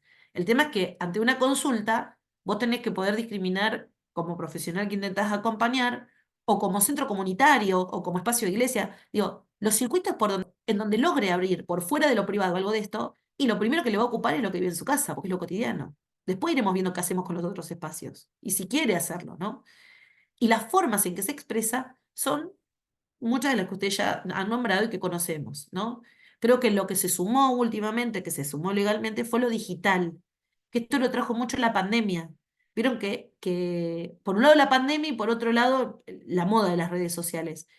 Esto de, no sé, de la exhibición de lo público, de que te acosen, no sé, que te filmaron y que después te amenazan con que te van a exhibir las filmaciones que tuviste en la intimidad. em, la persecución por redes sociales. La violencia económica, compañeras, no saben la cantidad que hay y el impacto que hay y tantas mujeres que ni se dan cuenta que la viven. Nosotros, por ejemplo, en el espacio de la universidad muchas veces la consultante es quien trabaja, sin embargo la plata la maneja el varón. Y hasta regula cuánta plata le pone en la SUBE y cuánto está gastando por semana para ver si realmente la utiliza para ir y venir al trabajo y a lo mejor a la universidad. ¿Qué se come? Trae los alimentos pero no tiene disposición de dinero en efectivo. Eh, Así le puedo nombrar infinidad de situaciones en donde uno podría decir, bueno, cada familia se organiza económicamente como quiere. Ahora, cuando vos decís, no sé, no me puedo comprar una toallita femenina porque no me dio la plata para poder comprármela, ¿no? O esto, me controla qué horarios tengo o no tengo en un lugar. Y entonces me mide la cantidad de pasaje que gasté o no gasté para volver a cargarme la SUBE, ¿no? Entonces, estoy diciendo cosas cotidianas. En la clase alta, a mí me ha tocado una vez, tuvimos una comisión que era como más regional y compañeras de municipios en donde a veces hay mucho barrio privado, contaban que tienen una gran dificultad las mujeres. Primero porque les da mucha vergüenza ir a los servicios públicos, porque también hay un estigma, que los servicios públicos son para las pobres, no para las que tengan otros recursos económicos. Entonces cuesta. Cuando alguna por alguna circunstancia ya no encuentra otra herramienta y va o se acerca, no tiene, por ahí vos la ves vestida divina, maquillada, qué sé yo, pero no tiene un solo peso para moverse. Entonces, disponer de irse de la casa es un problema, disponer de ir a pagar un abogado o una abogada es un problema, y tampoco el patrocinio gratuito la va a recibir, porque teóricamente tiene recursos. Entonces, digo, hay como una serie de entramados que también desmitifica que solamente son las clases más vulneradas económicamente las que lo padecen, ¿no? Entonces, en este entramado, las invito un poco a que observemos esto. ¿Alguna vez lo habían visto al iceberg de la violencia de género? Una imagen que se ha difundido mucho.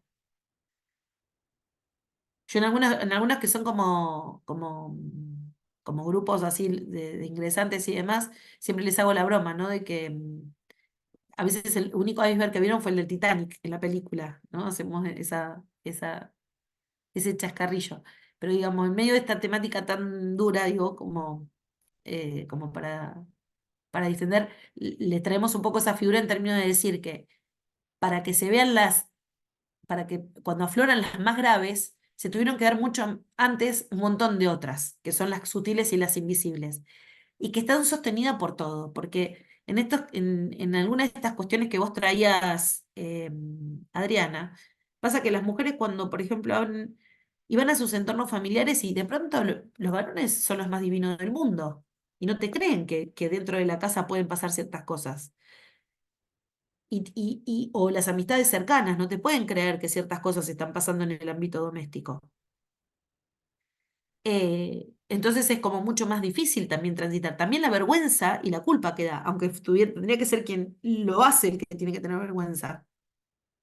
Sin embargo, hoy hemos, por ejemplo, conquistado también la ley, perdón, las licencias por razones de violencia de género, uno puede pedir días y que estén justificados en el trabajo, también es un grado por un lado es una conquista y por otro lado es un grado como de vergüenza y de exposición cuando vos tenés que ir a presentar una licencia por esos motivos.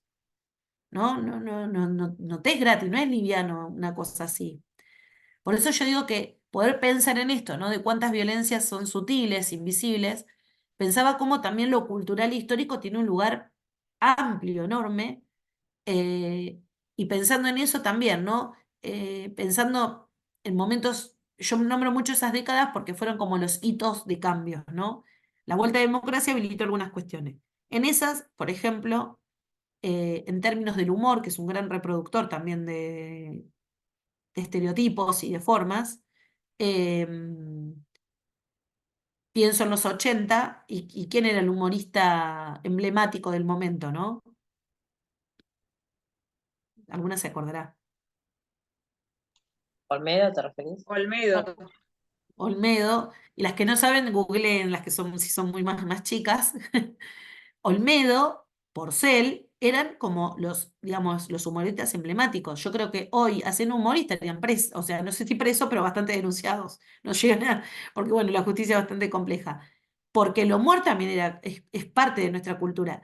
Hoy no quiere decir que no, porque digo, hacia el 2000 después vino Casado con Hijos, que también estuvo altamente cuestionado desde la mirada de hoy. Pero hay todavía una gran cantidad de población que adhiere a reírse de ese tipo de humor. Y en esto me dirán, ay, qué agreta, ahora también hasta te metes con Casados con Hijos, ¿no? Me siento, pero lo que quiero decir es que eso reafirma estas cuestiones invisibles que decimos. O sea, de lo que nos reímos también habla de nuestro sistema de creencias, de lo que nos genera humor. Si a mí me genera humor la denigración de otro ser humano, hay algo que está diciendo de mí. Nos podemos reír de un montón de cosas. ¿Por qué tiene que ser la denigración? Yo quería Sí. agregar, sí, en relación a eso que eh, traer a hacer visible, digamos, lo invisible tiene como un alto costo para quienes de alguna manera intentamos hacer ver esas cuestiones, ¿no? Porque después terminamos siendo las Greta, como vos decís, las locas de atar, las que, uy, pero ya te fuiste para el otro lado, como se genera, digamos, desde ya, desde el vamos, la rara, la loca, porque en este sistema, desde por ahí a muy temprana edad, detectamos que algo no estaba bien, pero realmente no. Yo desde muy chiquita me daba cuenta que algo no estaba bien en el sistema, pero no podía saber qué. Ujú. O sea, estaban los ricos, los pobres, estaba el marido que le pegaba a la mujer, todo eso estaba bien, o sea, para mí no estaba bien, pero bueno, pero estaba así, o sea, nadie, no podías decir nada, no podías ir a decirle a nadie, no, es un problema de tu casa, manejar, como ese tipo de cosas que entonces nunca, es muy difícil detectar esto que vos decís, es un proceso interno, pero pero cuando se detecta o algo se dice y se pone en el plano de lo visible, sos eso, sos la oveja negra, sos la loca, sos la rara, y ahora, donde ya se ha hecho visible un montón de cosas, y pones bueno, en tela de juicio el humor, las propagandas de televisión, los chistes, porque, ay, pero es un chiste, no es un chiste, no sé, bueno, también seguís como remando contra la corriente, digamos, es como complejo, pero bueno, creo que es el camino, digamos, ¿no? Que en algún momento, no sé, si hará el clic, en algún momento podrán pensar diferente, en algún momento algo va a cambiar con aquellas personas con las que se nos cruzan en el camino, y que las amigas, eso que vos también mencionabas, que por ahí nos toca a todos transitar. Tal cual. Esto que decimos de Marta, o sea, por eso decimos que son procesos que, yo me acuerdo una vez en una entrevista una chica dijo, es un tema, dice, porque cuando uno se calza los lentes violetas ya no hay retorno, ¿no? Como algo simbólico, ¿no? Como el violeta como emblema de esta lucha, de esta conquista. Eh, yo creo que lo que nos pasa es que cuando empezamos a percibir esas cuestiones, a veces como sutilmente, a veces más explícitamente, es un proceso individual, pero también es colectivo. Por eso se pudo como conquistar mucho de esto, y lo que les decía, no es lo mismo, volviendo un poco a lo que les decía al principio, no es lo mismo contar con una ley que te respalda y que trasciende el tema de que somos un par de locas que queremos algo distinto, a que haya una legislación que avala y que reconoce que esos comportamientos son sancionables y que hay otra forma de relacionamiento, ¿no? Yo creo que hay algo en el orden también de hoy haber avanzado, que es como una contradicción, ¿no? Porque por otro lado estamos en un momento bastante complicado del mundo y de Argentina para decir que hemos avanzado, pero bueno, yo creo que mitad del mundo está, o parte del mundo está como con una posibilidad de una apertura en donde a mí siempre me gusta salirme del River Boca, ¿no? No me gustan las cosas polarizadas, porque me parece que no permiten levantar persianas, sino bajarlas. Ahora, eso no significa negociar lo innegociable, sino qué posibilidades de procesos posibles nos damos, y en esto voy a dejar de compartir pantalla así nos podemos ver un poquito más con las que tengan la cámara, qué posibilidades de procesos posibles tenemos para poder seguir como teniendo relaciones en definitiva más equitativas, porque cuando uno ve este panorama, de esto que les decía, es un proceso personal empezar a discernir, de decir, a ver, ¿y, y te lleva irremediablemente a ver cómo fue mi camino, mi historia, ¿no? ¿Por qué estoy parada donde estoy parada? Eh, ¿Por qué me estoy preguntando lo que me estoy preguntando? Y en esa pregunta también hoy las masculinidades están empezando a animar, al menos algunas, a darse cuenta que tampoco este sistema les sirvió demasiado a ellos, ¿no? Que nos acarrea muchas dificultades a feminidades y a masculinidades. El tema es cómo empezamos también a elaborar estrategias articuladas, cuidadas, para que esto pueda aflorar. Por eso yo les decía que no es solamente, y un poco la propuesta que va a ser para adelante también, no es solamente quedarnos en pensar que una persona, no sé, llegue a hacer una acción legal, o llegue, como vamos a ver, o llegue a un área de género, que deberían estar, que tienen que estar. A veces, digo, una mujer en el lugar más inusitado puede abrir algo que es un antes y un después en su vida, ¿no? Yo creo que algo con lo que me he quedado a lo largo de estos años es que creo en esas pequeñas grandes revoluciones, porque lo que cambió en cada una de nosotras, porque por nuestra condición de feminidad, de feminidad, seguramente tuvimos alguna vulneración de derecho en algún lugar, nos da la oportunidad también de poder mirarnos con más bondad entre nosotras y poder generar algo distinto. Vieron que siempre nos estigmatizan también de que las mujeres somos competitivas, que nos cuereamos, que nos sacamos el cuero. Digo, también somos las mujeres las que nos rearmamos y nos encontramos entre nosotras para generar otras posibilidades más amorosas, en el mejor de los sentidos, para pensar otro tipo de estrategias. Yo creo que hoy poder entender que la violencia no es algo individual que me pasó a mí, sino que es algo que le pasa a un montón de mujeres y es algo de lo que se puede salir, es clave para poder pensar los acompañamientos. Y ahí, en ese tejido que la violencia rompe, porque una de las características que tienen, o sea, lo que les decía, la violencia es ahí en un montón de ámbitos. Ahora, la de género tiene características puntuales. Y una de las características es que te rompe todas las redes que tenés alrededor. Te deja sola, te deja aislada, te deja confundida. Entonces, mucho del trabajo que se enfoca a partir de todo esto es la posibilidad de reconstruir esa red que la violencia rompió. Esa posibilidad. Porque, digo, volviendo a esto, y en el encuentro que viene seguramente Silvina va a trabajar mucho lo que tiene que ver con la violencia en el ámbito doméstico, primero porque es en el que quizás todas más habitualmente tenemos alguien en nuestro alrededor y queremos otorgarles también herramientas prácticas para poder entender este proceso que, como lo que hicimos transmitir hoy, es un proceso histórico, es un proceso cultural, ¿no? Yo lo que creo es que ha llegado para quedarse. Hay quienes quieren pretender creer que es una moda, irá a decantar como decante, pero lo que yo creo es que no tiene retorno. Digo, ya nosotras hoy vivimos cosas y nos preguntamos cosas, todas nosotras, cada una en la etapa que le tocó, eh, que no se las puede dejar de preguntar. Ya hoy no te da igual. Sí creo que es un proceso también colectivo, eh, que comprendamos que en estos temas, y también Simone de Beauvoir lo planteaba, no, no es mío, no me voy a robar la idea, eh, que nunca podemos dar por totalmente conquistado un derecho en estas materias, ¿no? Un derecho que se nos fue otorgado, rápidamente nos lo pueden quitar. Por eso creo que también tenemos que tener estrategias diferentes a las que nos plantean habitualmente, pero estrategias al fin, y poder también repensar en profundidad eh, esto que nos puede habitar. Digo, a mí me ha pasado últimamente en espacios en donde tristemente una ha detectado, no sé, en el ámbito laboral y en el ámbito de pareja y en el ámbito, les diría, estudiantil, que la reproducción de la violencia machista con las peores características también las están reproduciendo muchas mujeres, ¿no?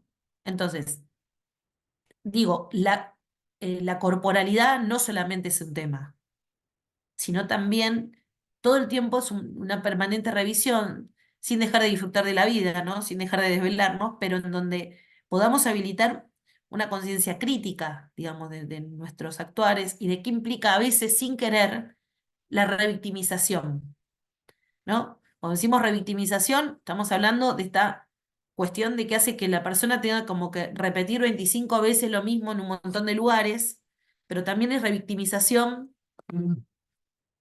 que sin querer que le querramos exigir a una compañera lo que todavía no puede. En estos temas, uno de los grandes puntos son la paciencia para esperar los tiempos, ser respetuosas de los tiempos de cada persona, y la otra es la empatía, ¿no? Yo creo que sin esos dos elementos es muy complejo que alguien haga un proceso, porque, como yo les decía hace un ratito, si yo te obligo a vos y te digo todo lo que tenés que hacer, yo te estoy inhabilitando en tu posibilidad de proceso. Y estoy creyendo otra vez, te estoy inhabilitando y creyendo que vos no podés. Entonces, ¿qué es lo que suele pasar sobre todo en la violencia doméstica? La violencia doméstica muchas veces lo que suele pasar es que la persona, que lo vamos a ver después en el segundo o en el tercer encuentro, pasa por lo que a lo mejor han escuchado el ciclo de la violencia. Eso es muy típico, más que nada en el ámbito doméstico. Los recorridos en las otras modalidades de violencia por ahí son diferentes, en lo que pasa en la obstétrica o en lo que pasa en la laboral. En la doméstica es la que a lo mejor se da más claramente y que fueron estudios que se han hecho hace décadas, digamos, en relación a estudiar como un patrón de conducta lo que sucedía, y que era lo que demostraba también que no era un hecho aislado de alguna, sino que hay algo en la característica de un varón, que también esto, ¿no? El otro día lo decía en una charla que estuve, que hay que diferenciar el concepto de varón con comportamiento violento al término de varón violento. Yo quiero utilizar el de con comportamiento violento. ¿Por qué? Porque quiero dar una oportunidad a creer que esa persona puede revisar su propia conducta y la puede modificar. Que haya un sistema y una coyuntura que haga que no quiera perder sus privilegios es otro tema. Ahora, cuando sigamos militando la posibilidad de entender, como deben haber visto en el módulo de masculinidades, los perjuicios que también les traen, yo creo que hay algunas generaciones en algunos ámbitos que empiezan a preguntarse otras cosas. Es un camino lento, no les voy a decir, pero yo creo que va por el lado de empezar a poder pensar. Ahora, lo cierto es que yo no soy varón, ese es un proceso que le corresponde a ellos, o sea, ¿no? Y que se lo darán o no se lo darán. Por eso en el devenir sí nos vamos acompañando entre nosotras y pensando cómo esta letra de la ley puede ser realidad. La ley surgió de la realidad, no salió de la nada misma. Ahora, ¿cómo hacemos para que en ese proceso que salió de la realidad y se intentó cristalizar para que sea diferente, vuelva a la realidad para transformarla? ¿No? Creo que ese es el gran desafío cuando nos dicen, no sé, Argentina es pionera en todas sus legislaciones en relación a un montón de países, sobre todo latinoamericanos, y en algunos a nivel mundial, ¿no? En diversidad, por ejemplo. Ahora, cuando lo plasmamos en la práctica realista del ejercicio de estos derechos, ¿cómo juega eso? ¿No? ¿Cómo se da? Y ahí es donde me parece que el entramado se vuelve más turbio, porque los circuitos que tenemos que tener habilitados, que es los que vamos a profundizar en los siguientes encuentros, para ejercer nuestros derechos, no siempre están claramente garantizados. Ni las personas que lo tienen que hacer eh, posible tienen una perspectiva para cumplirlo. Ahí por ahí dicen, ¿no? Mucho queda en lo discursivo. Es que ese es el punto, ¿no? O pasa en un montón de espacios, ¿no? Que yo digo, ahora se ha instalado, o hace un tiempo, se ha instalado mucho todos estos temas. Ahora, yo digo, todo el mundo quiere trabajar en prevención, ¿no? Ahora, ¿quién quiere poner el cuerpo a la asistencia y un acompañamiento real y sincero? No es tanta la gente, porque esa es la parte más compleja también, ¿no?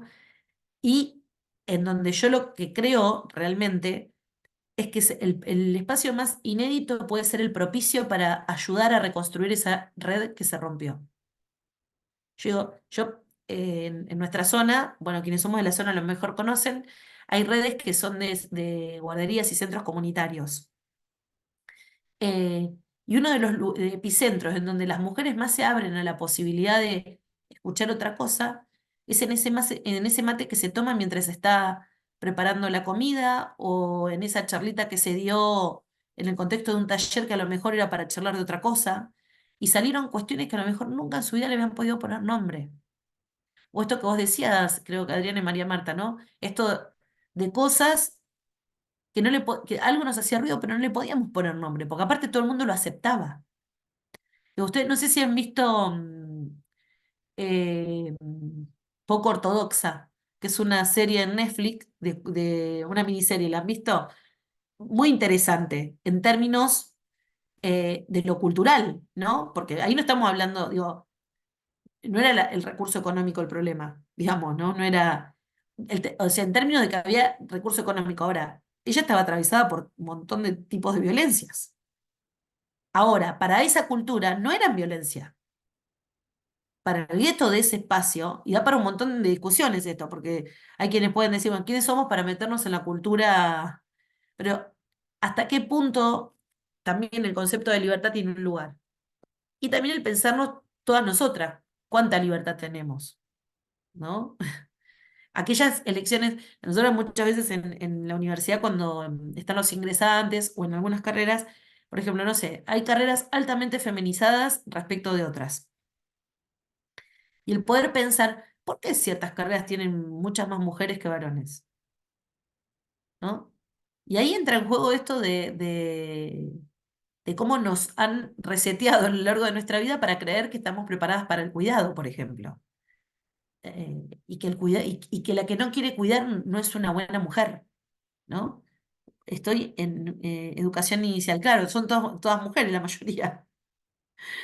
Y bueno, o sea, nosotros pasa enfermería, trabajo social, o sea, todas las que son de asistencia altamente feminizadas, ¿no? Y altamente vulneradas en sus derechos, porque por otro lado, cuando miras el mundo de lo laboral, hablando de la violencia laboral, también son las altamente precarizadas. O sea, dentro de, por ejemplo, de las carreras de salud, eh, las altamente feminizadas son las que menos ganan. Por eso digo que en este pantallazo que hoy queríamos dar inicial de pensar lo histórico, de pensar en el contexto que se dieron estas leyes, poder pensar cuando hablamos de modalidades, que son los ámbitos en los que se dan, vos empezás a indagar y alguien te va a poder decir lo que vivió en su vida personal de pareja o de su familia. Pero cuando profundizas te das cuenta que en otros ámbitos también se reproduce y que no te das cuenta, que está aceptado naturalmente, ¿no? La otra vez, por ejemplo, me decían, vos sabés que si estás en el quirófano, por ejemplo, en esto de medicina, ¿no? Quienes están en quirófano, bueno, el cirujano, porque aparte en general es varón, es el que más gana, pero aparte el que más poder tiene. Y el resto tiene que bancarse lo que sea, ¿no? Y que, no sé, y una chica en un taller dijo, y yo ya, dice, a mí me dijeron, pensá bien si querés ser instrumentadora quirúrgica, porque si sos instrumentadora quirúrgica, te vas a tener que bancar que te toquen el culo. Así, ¿no? Como diciendo que no quiero decir que a todas las instrumentadoras le pase, pero digo que hay un alto número de naturalización respecto de que hay hábitos que, en los ámbitos laborales que se dan, ¿no? Y que nadie se lo cuestiona. Creo que lo bueno es que cuando empiezan a correrse los lugares, por supuesto que son incómodos, por supuesto que son procesos también a veces dolorosos, pero sin duda son superadores. Digo, me parece que es poder encontrar como la vuelta de tuerca en esto de cómo nos vamos acompañando respetuosamente y encontrando los momentos adecuados para saber también con quién articular, porque como esto es multicausal, tampoco se va a resolver con un solo espacio. No se resuelve con que la persona vaya a un área de género, o no se resuelve con que tramite una medida judicial. Y también poder entender lo que genera la violencia te hace entender por qué la persona reitera también, ¿no? Las situaciones por ahí que vive. Entonces, en ese entramado en donde me parece que es importante poder pensar que las redes que se generan en lo comunitario, las redes de amigas, las redes de los ámbitos de militancia, los ámbitos donde nos movamos, siempre son estrategias posibles, pensables, para acompañar estos procesos. Y reiterar, respetar los tiempos, las posibilidades de la persona y poder tener un grado de empatía no para yo desgarrarme y decir, ay, no, sino para poder entender que de pronto para lo que para mí es muy fácil, para la otra persona está haciendo un mundo. Y que el día que pueda dar ese paso, seguramente va a ser transformador para su vida. Ahora, tenemos que generar las condiciones.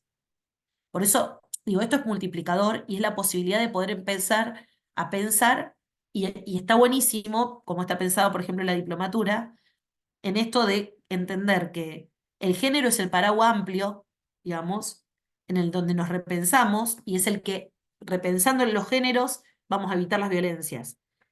Estamos haciendo como el camino al revés.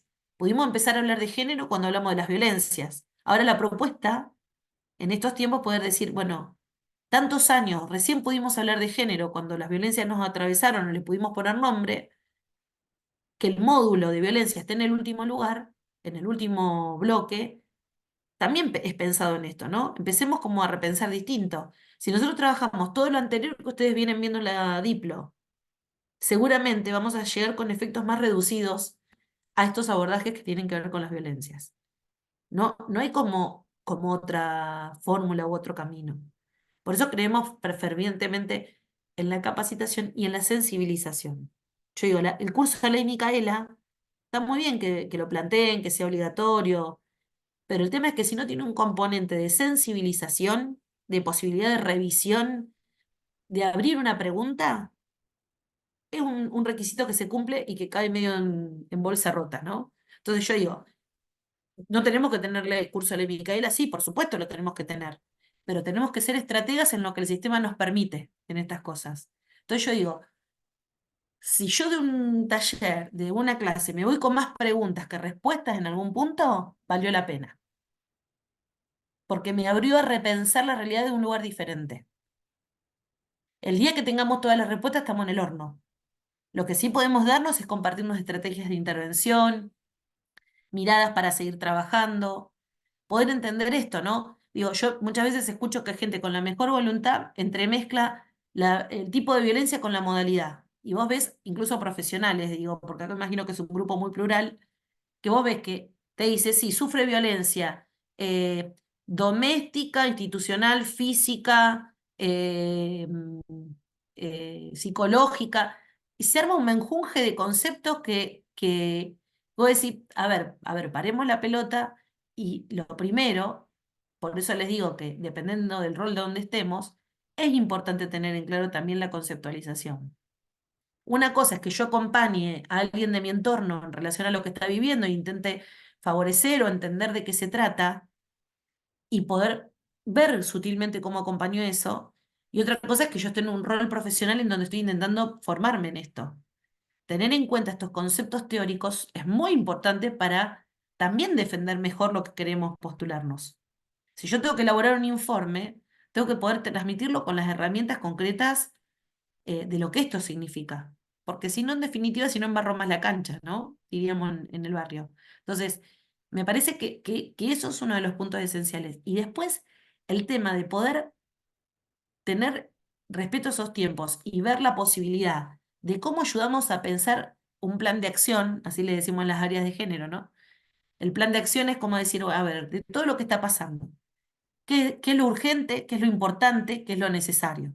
Vieron que muchas cosas de la vida nos dicen ese tipo de caracterizaciones. Bueno, en los acompañamientos en violencia de género es fundamental, porque probablemente dependiendo el momento en el que la persona esté en esa relación con características violentas, es lo que va a poder hacer.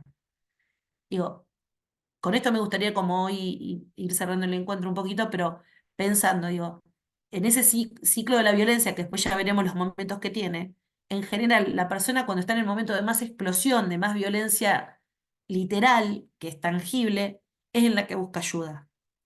Va a buscar ayuda, pero también va a estar muy confundida. Entonces, es el momento en donde uno intenta parar la pelota estando desde afuera e intenta colaborar en que acomodemos qué hay que hacer primero y calmar las aguas, ¿no? Eh, si está en el momento en donde él se arrepintió y le dice que va a cambiar y que va a ser el mejor del mundo, y probablemente, por supuesto que no es el amor lo que une, porque cuando hay violencia no hay amor. Hay un montón de cosas, pero no amor. Es difícil que la feminidad pueda plantearse algo, porque quiere creer que lo va a cambiar.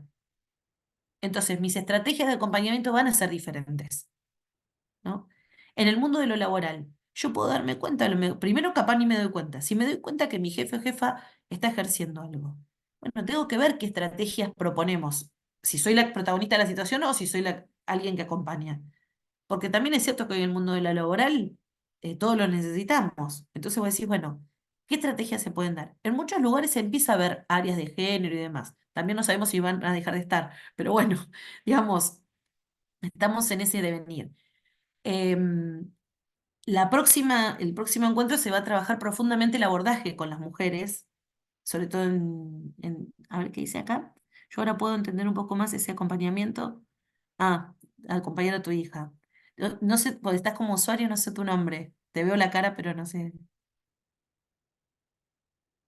Yo soy Cecilia, sí, yo no sé por qué quedé como usuaria en aquel momento que me incorporé acá a esta diplomatura, pero te digo que me estoy sintiendo tan identificada en estas cosas que a mí me tocó acompañar a mi niña y bueno, yo no sabía cómo, pero bueno, me acuerdo, todo esto que fuiste planteando se fue dando tal cual.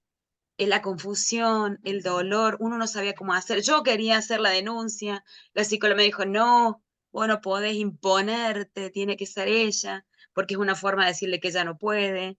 Todo esto que ibas diciendo fue como que, uy, Dios mío, qué bárbaro, es así, es como de libro, ¿no? Sí, Y ahora esto último que estabas diciendo también en cuanto a cómo las engatusan en el sentido yo voy a salir, yo voy a ser mejor, yo voy a hacer esto, yo voy a hacer aquello, y ellas en su fragilidad, en su debilidad, que están todas totalmente sin una pared, sin un sostén, nada de, yo la sentía como una gelatina, mi hija, como que no había un soporte, ¿no? Eh, Ellas como que, bueno, se sienten que pueden salir adelante porque le están diciendo dos palabras hermosas y con eso ya está todo, y bueno, creo que en esto del acompañamiento sirvió para poder darse cuenta de ella y bueno, y ahora estamos todos saliendo a flote, ¿no? Pero bueno, me pareció maravilloso, súper claro, súper todo. No sé, esta clase muy linda, muy linda. qué bueno, porque digo, también es ahondar, por eso yo les decía que para mí una de las dificultades que tiene los abordajes en el género, y en género en general y en violencia de género ni hablar, es que no hay posibilidad de una intervención o de una proyección posible si no hay no hay un proceso personal también. Digo, si yo no me puedo Sí, cuestionar mi propio sistema de creencias, ¿con qué autoridad puedo mirar otra? O sea, ¿cómo me puedo parar de otro lugar? Y para cualquiera de nosotras, para mí, constantemente, digo, no me pongo en un lugar, digo, si vos tenés algo que te es seguro, no lo querés largar. Digo, hace años había un cuento que a lo mejor lo han escuchado, que a mí me gustaba usarlo para algunos talleres, y decía que había un alpinista que iba por la montaña. Vieron que siempre son alpinistas, no sé, pero bueno, muchos cuentos son alpinistas y que iba por la montaña y de golpe viene un aluvión de nieve y no ve nada, ¿no? A ver, perdón que Silvia dice, esto es parte de la violencia que muchas de nosotros vivimos. Hola Silvia, ahí te vi que estás. Con Silvia nos conocemos en la universidad, qué lindo verte. Y bueno, retomando lo del cuento, lo que decía el alpinista sube, viene el aluvión de nieve y no ve nada, todo se hace oscuro, era de noche, y entonces va cayendo, cayendo hasta que se agarra de una rama, ¿no? Logra como en lo que no entendía nada, agarrarse de la rama. Y sentía que algo adentro le decía que tenía que soltarse, ¿no? Entonces, claro, él o ella habrá sido, desde las construcciones que traía, desde la educación que traía, desde todo lo que le habían enseñado, ha dicho, no, o sea, yo me suelto, me mato, si no veo nada, si no sé nada, estoy agarrando una rama, tengo que bancármela hasta que se haga de día y los rescatistas puedan llegar.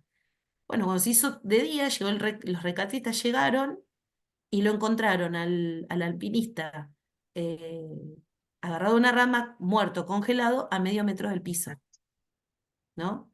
Entonces, yo siempre esa imagen me acompaña, ¿no? De cuántas veces en la vida tenemos seguridades, o que creemos que son seguridades, pero son seguridades que en definitiva nos terminan matando, ¿no? claro, Que no es a lo mejor una muerte, ojalá, esperemos que llegue a la del femicidio, pero nos mata en pequeñas cosas de la vida, en sí, cosas que deseamos.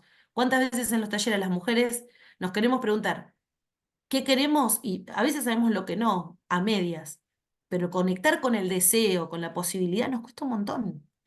Entonces, digo, por eso, digo, a veces hay como pequeñas muertes cotidianas que vamos relegando, que vamos relegando, que vamos relegando, y que como el iceberg de la violencia que veíamos, son invisibles, ¿no? Y vamos permitiendo, hasta que un día algo aflora tan grave que creemos que ahí empezó, pero en realidad no empezó ahí.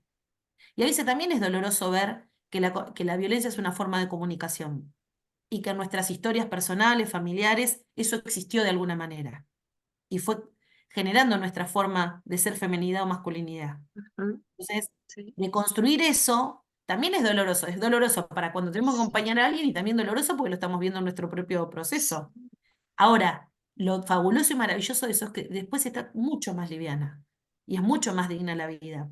Digo, por eso vale la pena, y realmente en ese sentido vale la pena y vale la alegría el poder encarar y poder ver con realismo esto y contar con herramientas técnicas también para poder hacerlo. No todas tenemos que ser especialistas en violencia, no es el objetivo, tampoco es el objetivo de este módulo, pero sí de contar con herramientas para poder entender a lo mejor lo que estamos atravesando o están atravesando personas de alrededor nuestro y cómo podemos intervenir para salir de eso, porque lo esperanzador es que de eso se sale, de eso estoy segura. Entonces, las convoco a que transitemos este módulo desde ese lugar.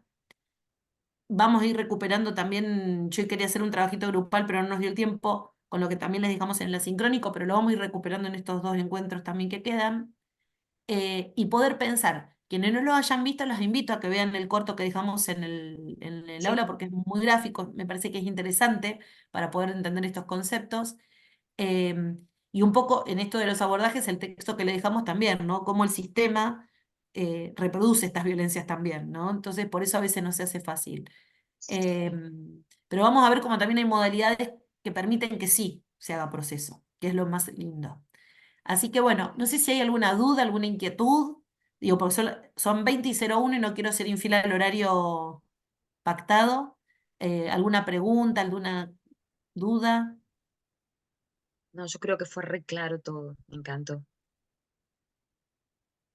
Bueno, Ujú. me alegro un montón. Eso es lo importante. Y que cuando algo no se comprenda, arremetan y pregunten. Silvina van a ver que es una divina total, que sabe un montón, así que aprovechenla muchísimo el encuentro que viene. Y seguramente el último encuentro estemos las dos, así que va a ser un gustazo compartir e intercambiar también saberes. Así que bueno, gracias por la confianza, la apertura a quienes compartieron. Gracias Belén por asistirnos ahí. Y bueno, yo me estaré encontrando con ustedes el otro miércoles, pero bueno, el miércoles que viene también estaremos por acá con Silvina. Así que Bien, bueno, un gusto y muchísimas buenas gracias. noches. Les Hasta dejo luego. antes de que salgan todos y todas una invitación cortita, en realidad es una reinvitación. Cassandra me envía la información sobre las jornadas de democracia y desigualdades que ya les había enviado, se los recuerdo por las dudas. Hasta el 15 de abril hay tiempo de mandar los resúmenes para poder participar, así que nada, eso, les vuelvo a dejar la invitación y cualquier cosa pueden enviar las consultas al mail. Y lo último, antes que nada me olvidé, Belén, Obvio. algo importantísimo, que ahora que veo que estaba también Sil Salas acá en el aula, y habrá también compañeras que a lo mejor son de la UNPAS, estamos en días cruciales para que todos estos espacios sigan existiendo de la universidad pública. Hoy y mañana Ujú. va a haber, quienes son de la zona, va a haber actividades de intervención, clases públicas y demás en la universidad. Y se hizo un comité, se hizo una reunión de toda la Asamblea General del CIN, del Consejo Nacional de Universidades, con un consenso del 100% respecto de también, aparentemente el 23 va a haber una movilización masiva en defensa de la educación universitaria pública y gratuita. Así que, nada, estamos porque en principio, con UNPAS como la mayoría de las universidades, sabemos que llegamos a este cuatrimestre y el cuatrimestre que viene no se sabe si se va a poder seguir funcionando. Así que con lo cual, nada, queremos defender este espacio que nos parece tan interesante, tan rico y tan inspirador para la vida de todas y todos los que la transitamos, ¿no? Así que bueno, compartirles a quienes estén cerca que quieran participar mañana en la universidad. Se puede ir con remeras blancas o algún retazo de tela y se hacen intervenciones que plasman. Soy media mala con las manualidades, pero que intervienen las remeras y demás, o banderas, y el 23 va a ser la marcha. Así que bueno, también adherimos a eso, porque bueno, más allá de ser nuestra fuente de trabajo, también es nuestra fuerte creencia de que es un lugar transformador para la vida de las personas, como lo ha sido para nosotras. Así que Totalmente. queríamos eso también transmitir. Así que bueno, muchas gracias y nos estaremos cruzando, encontrando. Bueno, Nos muchas gracias vemos. a todos y a todas. Nos vemos. Un gusto. Adiós.